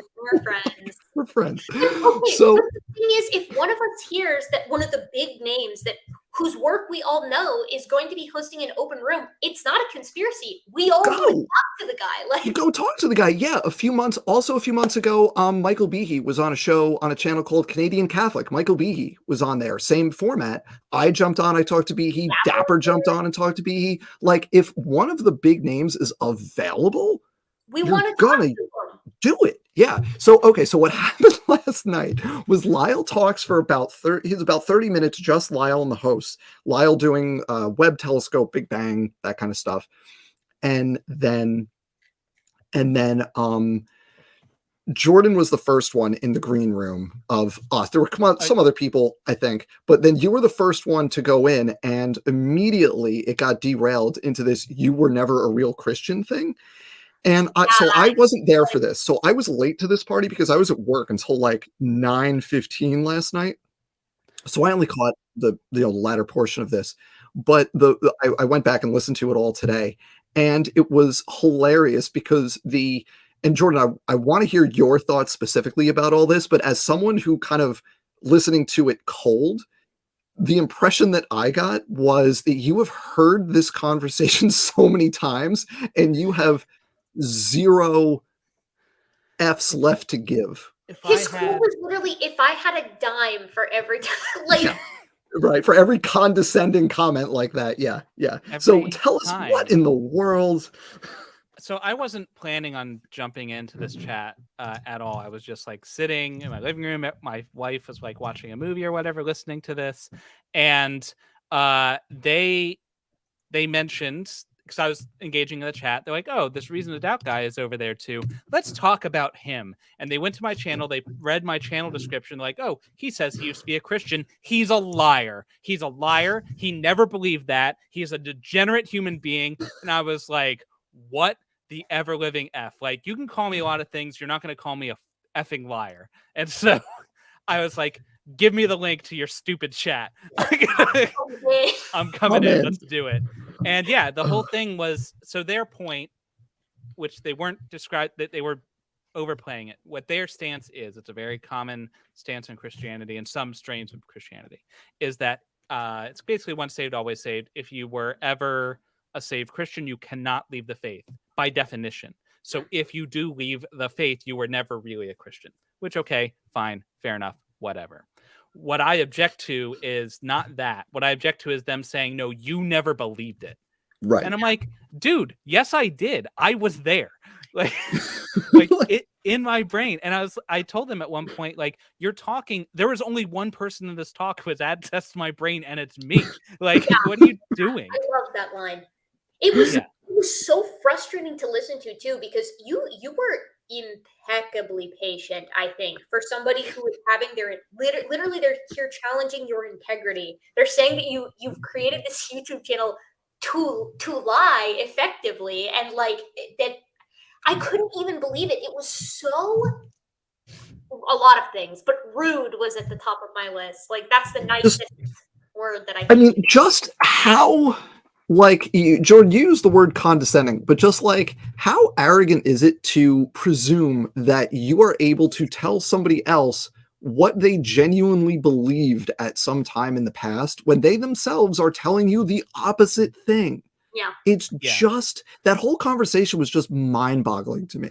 And it's the kind of conversation that is not intended to convince anyone. No. It's only intended to make people feel better about what they already believe. Because for some people, the thought that a reasonable, rational person could come to a different conclusion than they do is troubling. I don't know why, but for some reason, it is very scary to them. And so there's a concern that, oh, this guy used to believe what we do, and now he doesn't, you know? And so as a way to preemptively like discredit that, it's like, well, no, he didn't actually. He wasn't a real Christian, whatever that means. Yeah. But as I pointed out to them, like, okay, fine. They're getting this from Romans 1:20, and that's the verse they throw out. And even if you believe that, even if you think that's true, this is not a good piece of rhetoric to use. With a non-believer, because if you're telling this person that the Bible says, and I don't think the Bible, there's different theologies around this. Not every Christian takes this view. Okay, so this is not necessarily every single Christian believes this, but some Christians do. And if you are a Christian who thinks that the Bible says that I can't lead the faith, and you tell me this is what the Bible says, that you never believed, but the only thing I can be sure of is what is in my brain, then you've stacked the Bible against the thing I am maximally confident about. All you've told me is the Bible's wrong. Exactly. Yes. It's that kind of mindset. Like, and so you've stacked the Bible against the thing I can be most sure of. That's not a winning piece of rhetoric, even if you're right. So, like, don't talk about it. It was such a stark contrast to how they were, you know, attempting to witness to you as you were leaving, right? I mean, it was like they did that to all of us. They did that to all three of us, and it was the most ham-fisted attempt at that I have ever experienced in my life. Well, and like, especially after, like, I mean, it felt so dark after how they just gotten done treating Jordan for the past 45 minutes. And then they're like, hey, listen, you know, if you want to get saved for real, you could do it now. Like, are you kidding? I think my favorite part of that entire conversation, the two favorite parts, I actually went to my porch and got the rainbow LGBT flag I had on my door. And that was my wife's idea, to go hanging up behind me. That was amazing because they immediately lost their mind. No, that was cultural appropriation, Jordan. That's right. That's cultural appropriation. Yeah, because we had rainbows first. Rainbows belong to not all Christians, just those specific Christians. Rainbows belong to them. Yeah, so and that's not allowed. That was confusing to me too, because like I can't put like a name on it, but there are other cultures that revere rainbows for different reasons. Like, I don't know how old they are, but like, you know, I don't think that you can even make that base claim that, like, even under their own sort of theology, that the rainbow was theirs first. I know they think that, but also if you don't agree, then it's not appropriation. It's pointless, right? And I think that, again, shows that whether it's intentional or not, their arguments are not, we're not the audience. Right. They're talking to me, I'm not the audience. Which, I mean, I guess, get through. Yeah. Fair enough. When I'm talking to them, they're not my audience either. But ostensibly, they're telling me that we are witnessing to you because we're so concerned with your soul and we don't want you to go to hell, and they, you know, whatever. But at the same time, they're using things that are counterproductive to that goal. Yeah. Right. Yeah. I hope your second thing is the thing that I'm thinking, which was hilarious. Please tell us. My second favorite thing was towards the end when they're like, well, what would convince you? And I said, well, you know, I can't say specifically, but, you know, some kind of supernatural event that can't be explained naturally. Like, I don't know, your head gets cut off and it spontaneously generates something like that, you know, whatever, something like that. He said, what about somebody getting raised from the dead? And I was like, well, I mean, that would go a long way. Sure. And he's like, well, that happened. I was like, well, I disagree.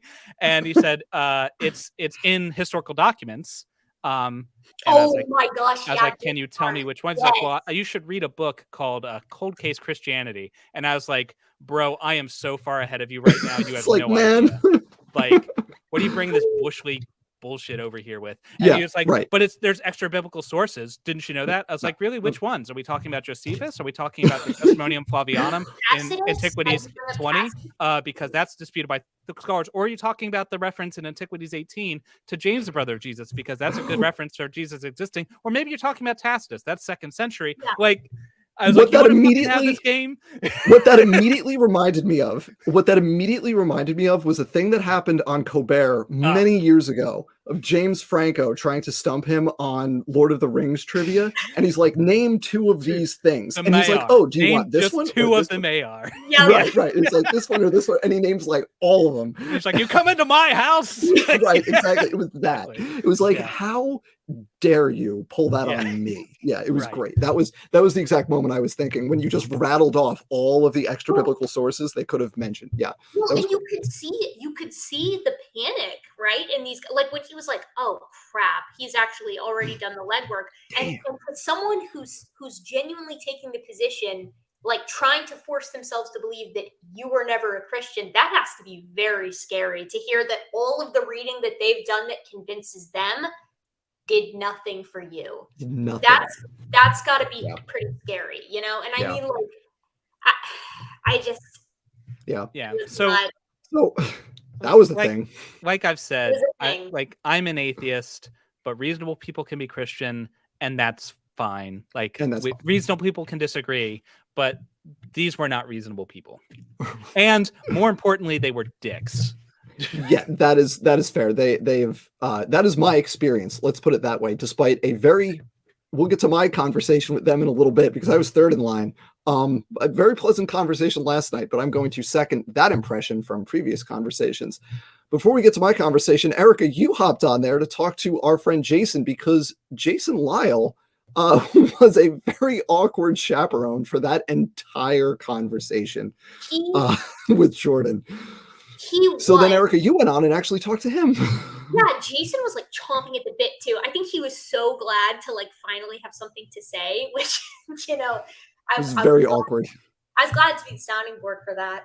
But yeah, I don't think he was prepared for what I was bringing to the table because like, which I thought was interesting because he had just gotten done on this Revealed Apologetics interview talking about how, you know, he can talk fossils. He can talk about fossils. And like, I did not get that impression from our conversation last night. But to summarize it for the people in the audience, first I was asking him, all right, like why don't you think Lucy is bipedal? And I got the usual spiel. Well, the hip is chimp-like. Okay, no, it's not. It actually anatomically. No, wait a minute, hang on. Wait, no, Erica, I know that one. They faked the hip. They reconstructed it to make it look. With the buzz saw, right? Like Take it out. No, they did it that way on purpose. Yeah, that was fake. Yeah, but the problem with that is like if this is the ace in the hole, right? It's like, yeah, but you can like get that model online, like the OG scan, and you can try to fit it into a chimp position. And the pubic symphysis or the front of your pelvis, it's open that much. It's bad. Like you can't force it in that shape. But like, what does Lyle say to that? I mean, he's like, he finally was eventually, you know, we went through the whole Lucy thing, and he was like, well, I mean, you know, I'm taking so-and-so's word for this. And I was like, oh, and you know, the late Dr. Menton as well. And he was like, yes, Dr. Menton. My advisor knew Menton, actually, which is very interesting.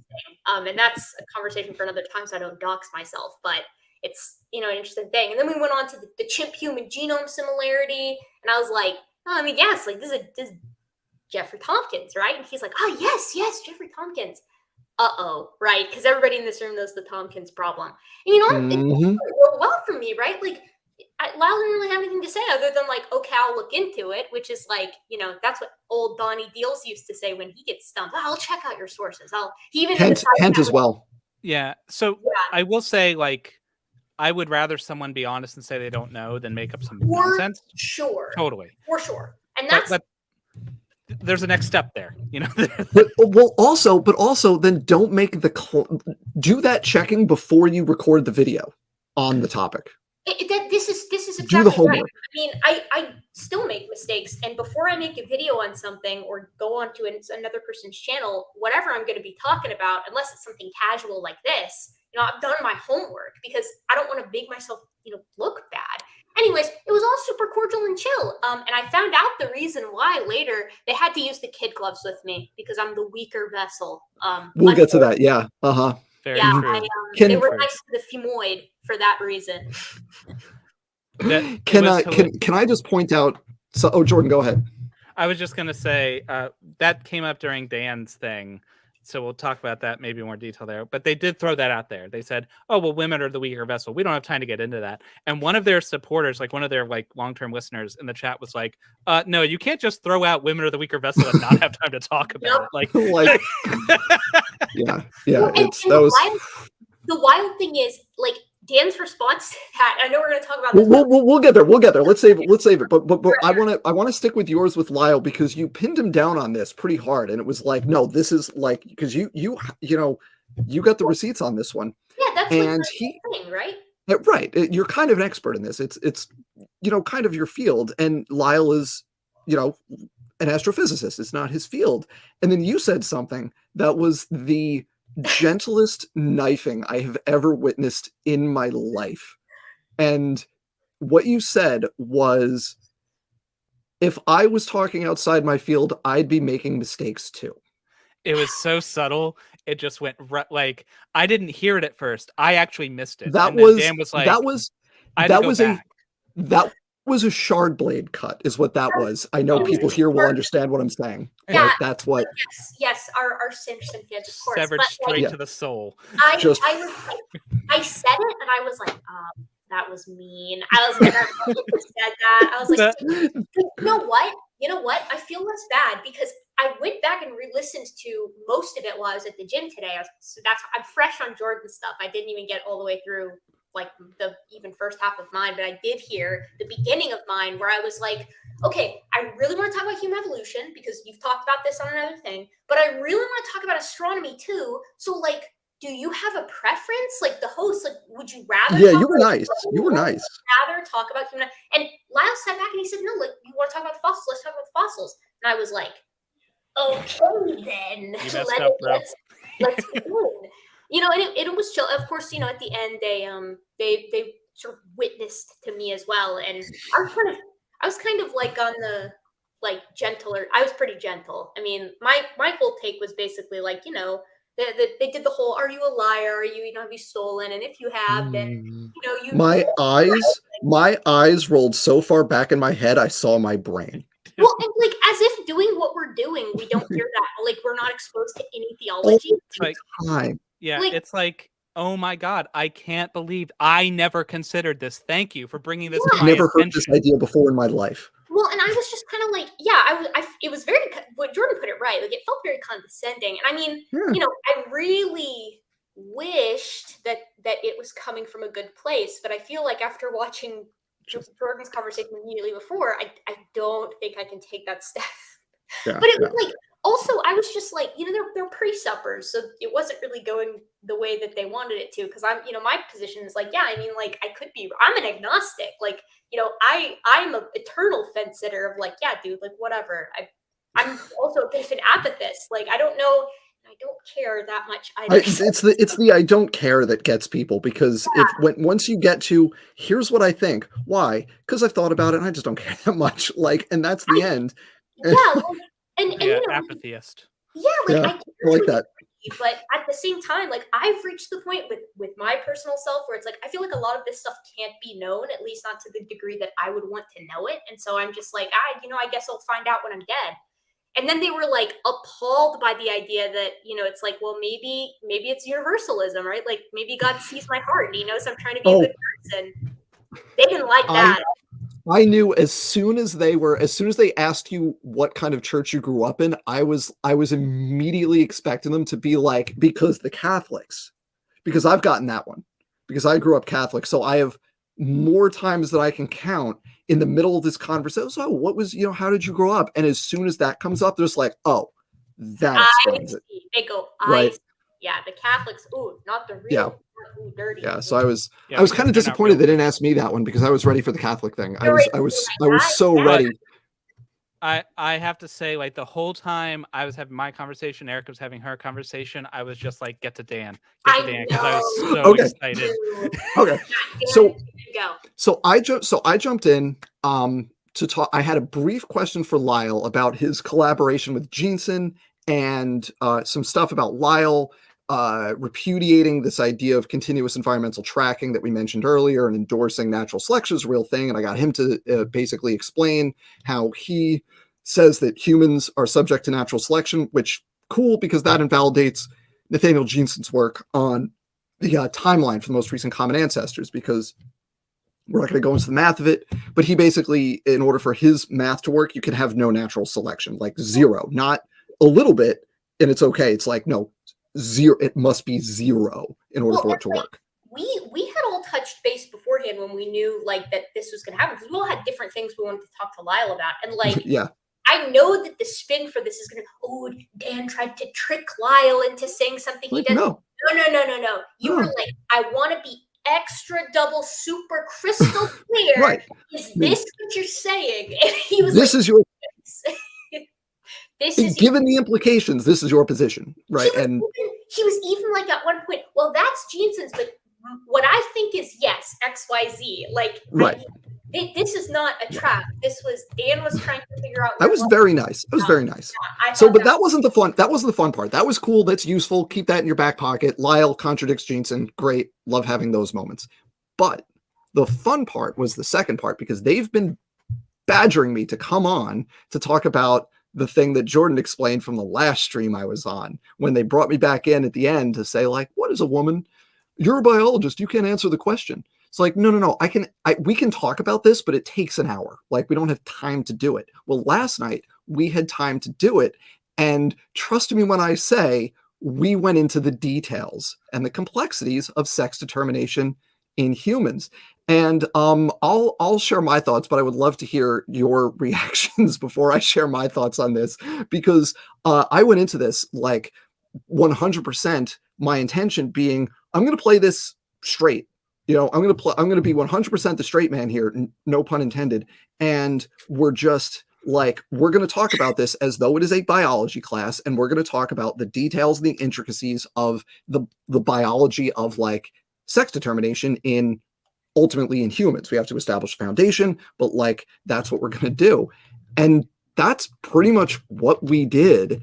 And my feeling during the conversation was it made the host very uncomfortable. And I would love to hear y'all's take on it. Especially Anthony. He looked like he wanted to crawl out of his skin when you like. We told you, we had this conversation beforehand, and you were like, "How gross should I go?" I was like, "Bro, you need to go super gross. Like, not in the weeds, below the weeds, under the topsoil. I wanted to talk about dicks. I want to talk about balls. I want to get in there. You know." And you did. And we did. Not in those terms, but we did. At one point later in the, you were super perfect. You were like, the testicles, the urethra, vas deferens, the clitoris, whatever. When you said the terms in biology, like, like, don't make me say that, please. I don't know if you caught this, but like at one point when Andrew got up to go do something else, it was just you and Anthony. Anthony was like giving a rebuttal, and he used the phrase. He was like, "Yeah, but like a man's part." He couldn't get it out. I was like, "Man, dude, you're a dentist. Like, I know for a fact you had to take some anatomy courses. Like, come on, we're not in third grade. Like, you can talk about what this is without peeing your pants about it." So we went through. I started with just basic, like, let's talk about gametes, and he immediately, and Anthony was just like immediately like, that doesn't work. Like, okay, agree, that doesn't work. Yeah, great. Let's talk about chromosomes. 20 minutes later, oh, that doesn't work either. And they ended up making a great analogy, which was perfect. I didn't realize it, but they were talking about nationalities and ethnicities and races. And they're like, well, you can't, you look at me, you wouldn't know Italian or this. I'm like, exactly. Because there are social components to those categorizations, just like there are to sex and gender. when you Thank said, you. when you said that, like, to them, either of you two gentlemen could be XXY and not even know it. I thought He went explode. Like Right. If you'd been standing at a bar, Anthony would have clocked you for saying, like, he would have like gotten so mad. Like, they were not happy. There for the audience watching, this is a thing. So there are the term is aneuploidy, where you have differences in the number.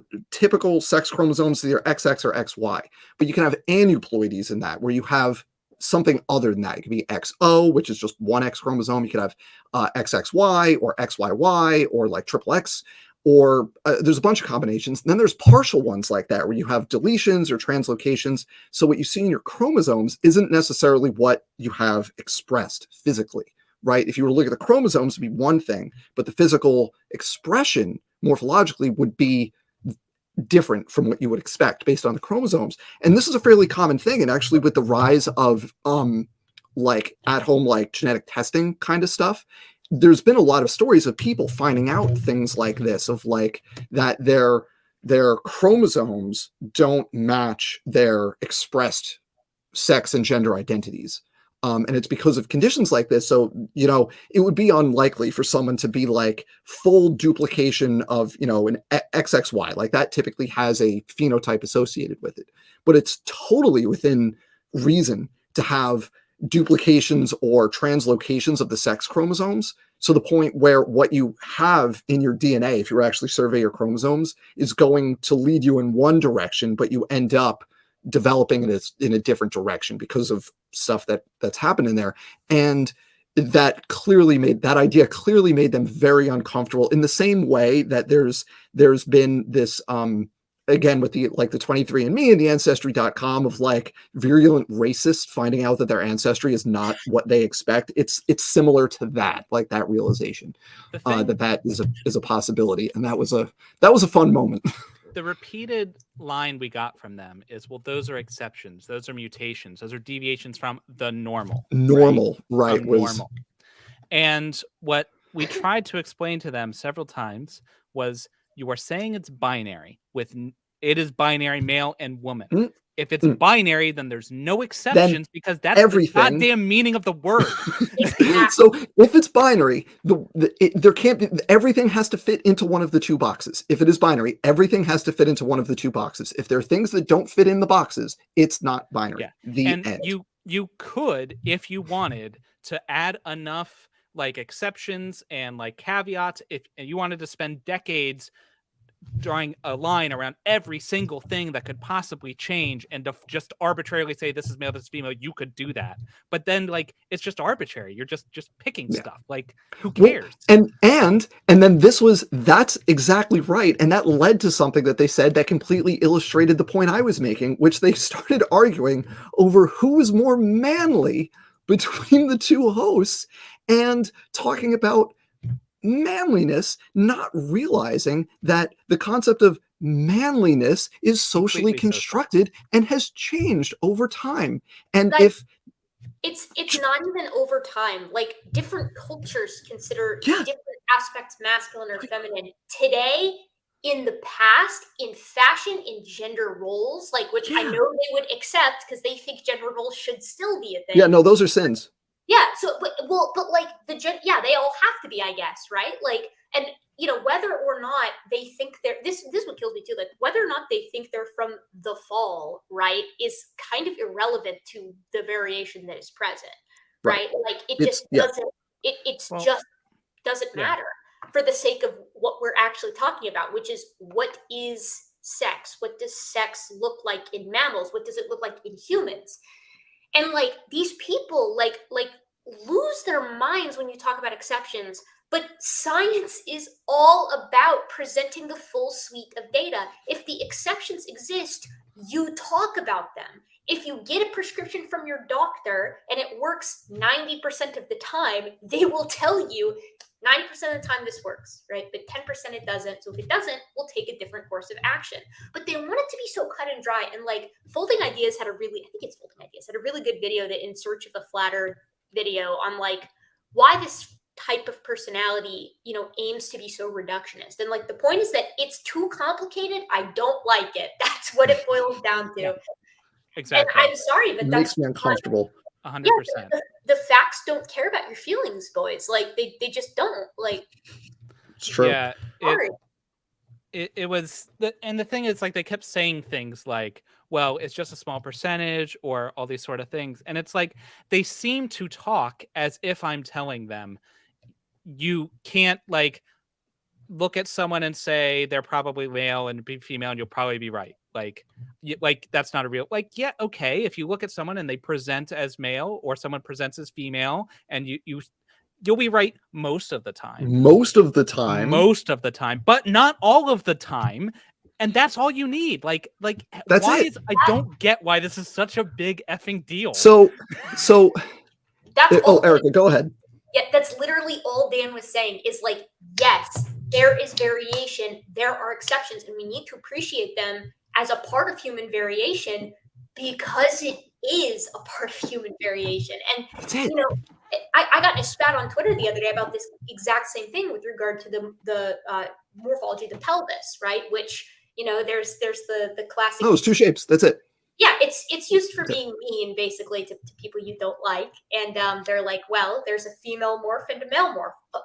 Okay, how come women have been dying in childbirth since the dawn of time, right? It's because some women, you know, as we would consider them in sort of their definition, have narrow pelvises, right? Their sciatic notch is angled differently. They have a thinner sacrum. They present quote unquote more masculinized. The same is true with males. Like, you know, this is very, and then they're like, well, that's only 5 to 15%. What? So it's 5 to 15%. And you have to appreciate it. You have to account for it. Guys, we are not constantly, but it is not uncommon to resect skeletons in archaeological dig sites because you screwed it up the first time because you're not accounting for that population's variation. Like, it's just not cut and dry. And they used to not freak out about this. It's only because of culture war nonsense that they've decided to draw this line in the sand and get pissed about it. And I don't get it. Well, so it's another instance again of them assuming they have access to the contents of someone else's brain. Like, if you know, you don't have access to someone else's internal lived experience. So when I was deconverting, this was actually something that hung me up longer than most other things.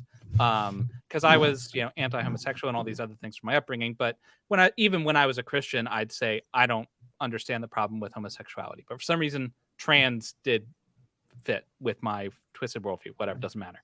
After I deconverted, I was kind of reconstructing everything, and I was thinking about it, and then it hit me one day. Oh wow, you know what? That's none of my business. Cool. Guess it doesn't affect me in any way whatsoever, and it's fine. There you go. You know, I just like why do they care so much? Like that's what kills me. And I honestly think that it has something to do with a concern, perhaps, not always, but I think sometimes it has to do with a deep-seated concern. What if that's me, right? Like, what if other people can be in a gray zone? What if I'm in something of a gray zone as well? That doesn't mean they are. It's the worry that they could be, that even, the holy grail of male versus female, even this is not sacred. So I know I have several colleagues who are, not several colleagues, I guess, friends and a handful of colleagues who are trans, right? And I know them, and I have never heard a trans person say sex isn't real. They're always talking about gender, right? I mean, I just don't. It's such a mean straw man to make, and it's hateful for hateful's sake. I hate it. Erica, didn't you see that old dictionary that he pulled out from 80 years ago? Mm-hmm. It was in the old dictionary. I mean, game, set, match. Languages don't change, man. That's it. Like, So what Erica just said leads into the culture war stuff, leads into one of, I think, what was the most astonishing moment for me, which was when we got really into, we took a little detour down a gender essentialism lane and ended up on Sexism Drive. And Sexism Drive. Man, that was like adjusting route. How did we get over there? How did that happen? Because all of a sudden Anthony starts doing this thing of what was it that women are the weaker vessels physically and emotionally. What? And I forget exactly what I said in response to that, but Oh no, I remember what you said. You said weaker. I don't think any of us could squeeze a watermelon out of an orifice, and then they all. I think it was what grapefruit? I think it was grapefruit. It might have been grapefruit. Whatever it was, some fruit out of an orifice. Out of an orifice. And and then the thing I should have said but didn't at the time was that also, like the amount of shit that women have to put up with that like I just don't. Like I have a lot of colleagues who are graduate students, and like I know the differences in like the stuff that the women have to deal with from their students compared to what the men have to deal with from their students. And like collectively, if like men had to deal with all of the nonsense, I feel like I wouldn't handle it as well. I feel like I would not have the patience to deal with the things that my colleagues do. So like I study sexual dimorphism, right? Like that's my whole gig is like I study sex differences in primates, of which humans are a part, and hominids and hominids. And like, yes, there is humans are sexually dimorphic to a degree, but we are like our bell curves overlap a massive amount, especially compared to other apes outside of gibbons and chimpanzee. Like we are like pretty like lean muscle mass is probably one of the biggest differences. Like that's so when they're like, oh, do you think that men are stronger than women? Yeah, on average, for sure. Like I don't think very many people are going to disagree with that. You could draw the curve. Yeah, sure. And like the mean. If you right. take a Scandinavian woman and pit her against someone who's an individual from a country with short stature, right? And like put them in the cage match. Like it's not always going to be the case that it corresponds. But like even then, like that's nitpicky. I get on board with like males are typically stronger than females, sure, whatever. But emotional, I was like, really? Are you guys know anger is an emotion, right? Like that. It's really interesting, like because I'm a woman in academia, and like I'm sorry. Yeah, and you're also a woman on the internet, so that double dose. They're both an interesting ride. Let's put it that way. Sometimes you can call it a shit sandwich. It's okay. It depends on the day, because sometimes it's great, and sometimes I'm just like, man, this sucks, right? Like, but it's one of those things where it's like I find it really interesting that every emotion besides the ones that like dudes typically experience is a part of being hysterical and emotional. But like anger, that's the cool emotion that doesn't actually count. And then I'm like, well, yeah, because if anger counted as an emotion, and you tie that to the 90+% of homicides that are males committed to men committed to men, that's not going to be a good look for who's more emotional. But the long and short of it is it doesn't matter. Why are we talking about, oh, men are this and women are this? Since the dawn of time, take the whole culture war, stuff out of it. It's like people are people and we exhibit variation. It's just such a myopic way of viewing things. And like, it's kind of funny, right? Like you hear and you're like, oh shit, okay, like you go back to the Middle Ages and get treated better than that, right? and like, okay, even theologically, there's no reason to do this. There's no that they're painting themselves in a box. There's no reason to put them in, because the reason they will say they're drawing this, the real reason is because they're misogynist douchebags. But the reason they'll say is because, well, God created a man and he created a woman, and that's the way it was. He created it perfect the way it was. It was, well, dude, he created two. He couldn't make a spectrum out of two. Like, so what did he do? He created that's where the created polyploidy comes in. Created polyploidy. Exactly. Right. He created examples of the median human on both sides, and then from there it became a spectrum, and it's fine. Right. There's no need to have this argument. I think that's actually like the big idea here when it comes down to this is like, take a deep breath. It's fine. There are no consequences to this being a thing. Like none of this impacts them. Just live your life. Who cares? No one's gonna come and shoot you with the transing ray gun. Like you're gonna The water's making the frogs. We're gonna mandate that we replace all the real milk with soy milk, and then that's gonna have the hormones in it, and it's gonna transition everybody. Yeah. And something I hear is like, well, that they're forcing us to change the language or do it. Like, first of all, no one's forcing you. You're just a dick if you don't. But like, I was talking to someone. That's the free market at work, gents. There you go.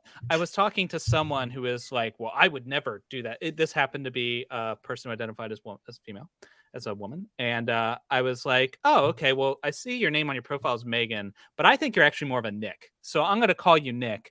And and assume you're a guy and all this stuff. And she's like, well, I'm not. Like, I'm Megan and I'm a woman. I was like, oh, well, thank you for correcting me. I'm sorry for misgendering you. I'll make sure to keep that in mind going forward. See how fucking easy that was? All right, there's the F-bomb. We're done. That's it.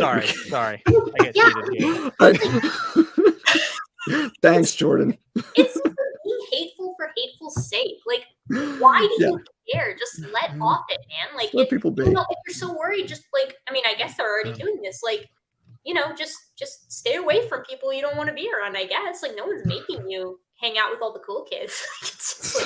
So the takeaway from this was one, very uncomfortable talking about this topic. We want to, and for months, you won't come on, you won't have this conversation with us, you won't do it, you're afraid. Here I am. And you don't like this.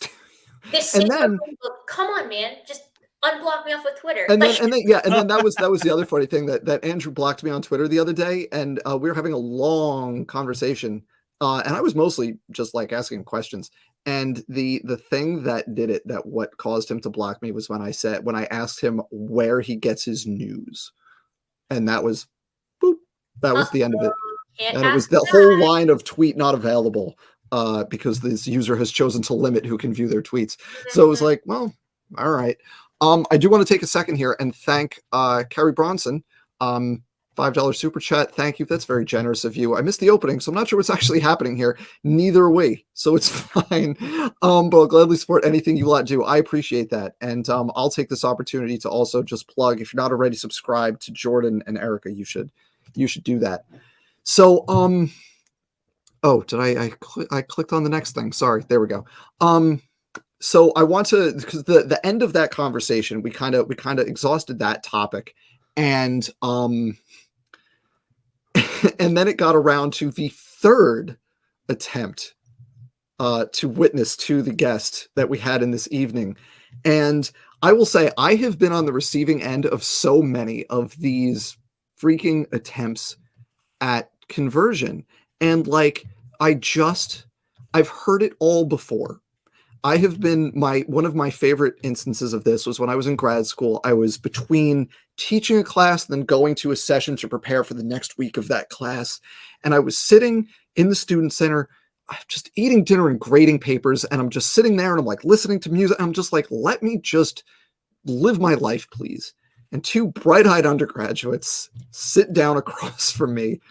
And I knew immediately what it was. Just immediately. I'm so and it was, you just know.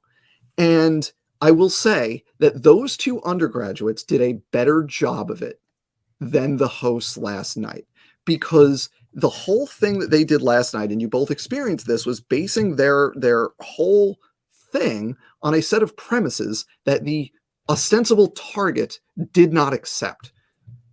I care about your soul, and you're risking an eternity in hellfire. I don't care. I don't care that you think that, because I don't think that. So you can tell me any old thing you want, and I'm never going to care, because I don't accept the premise.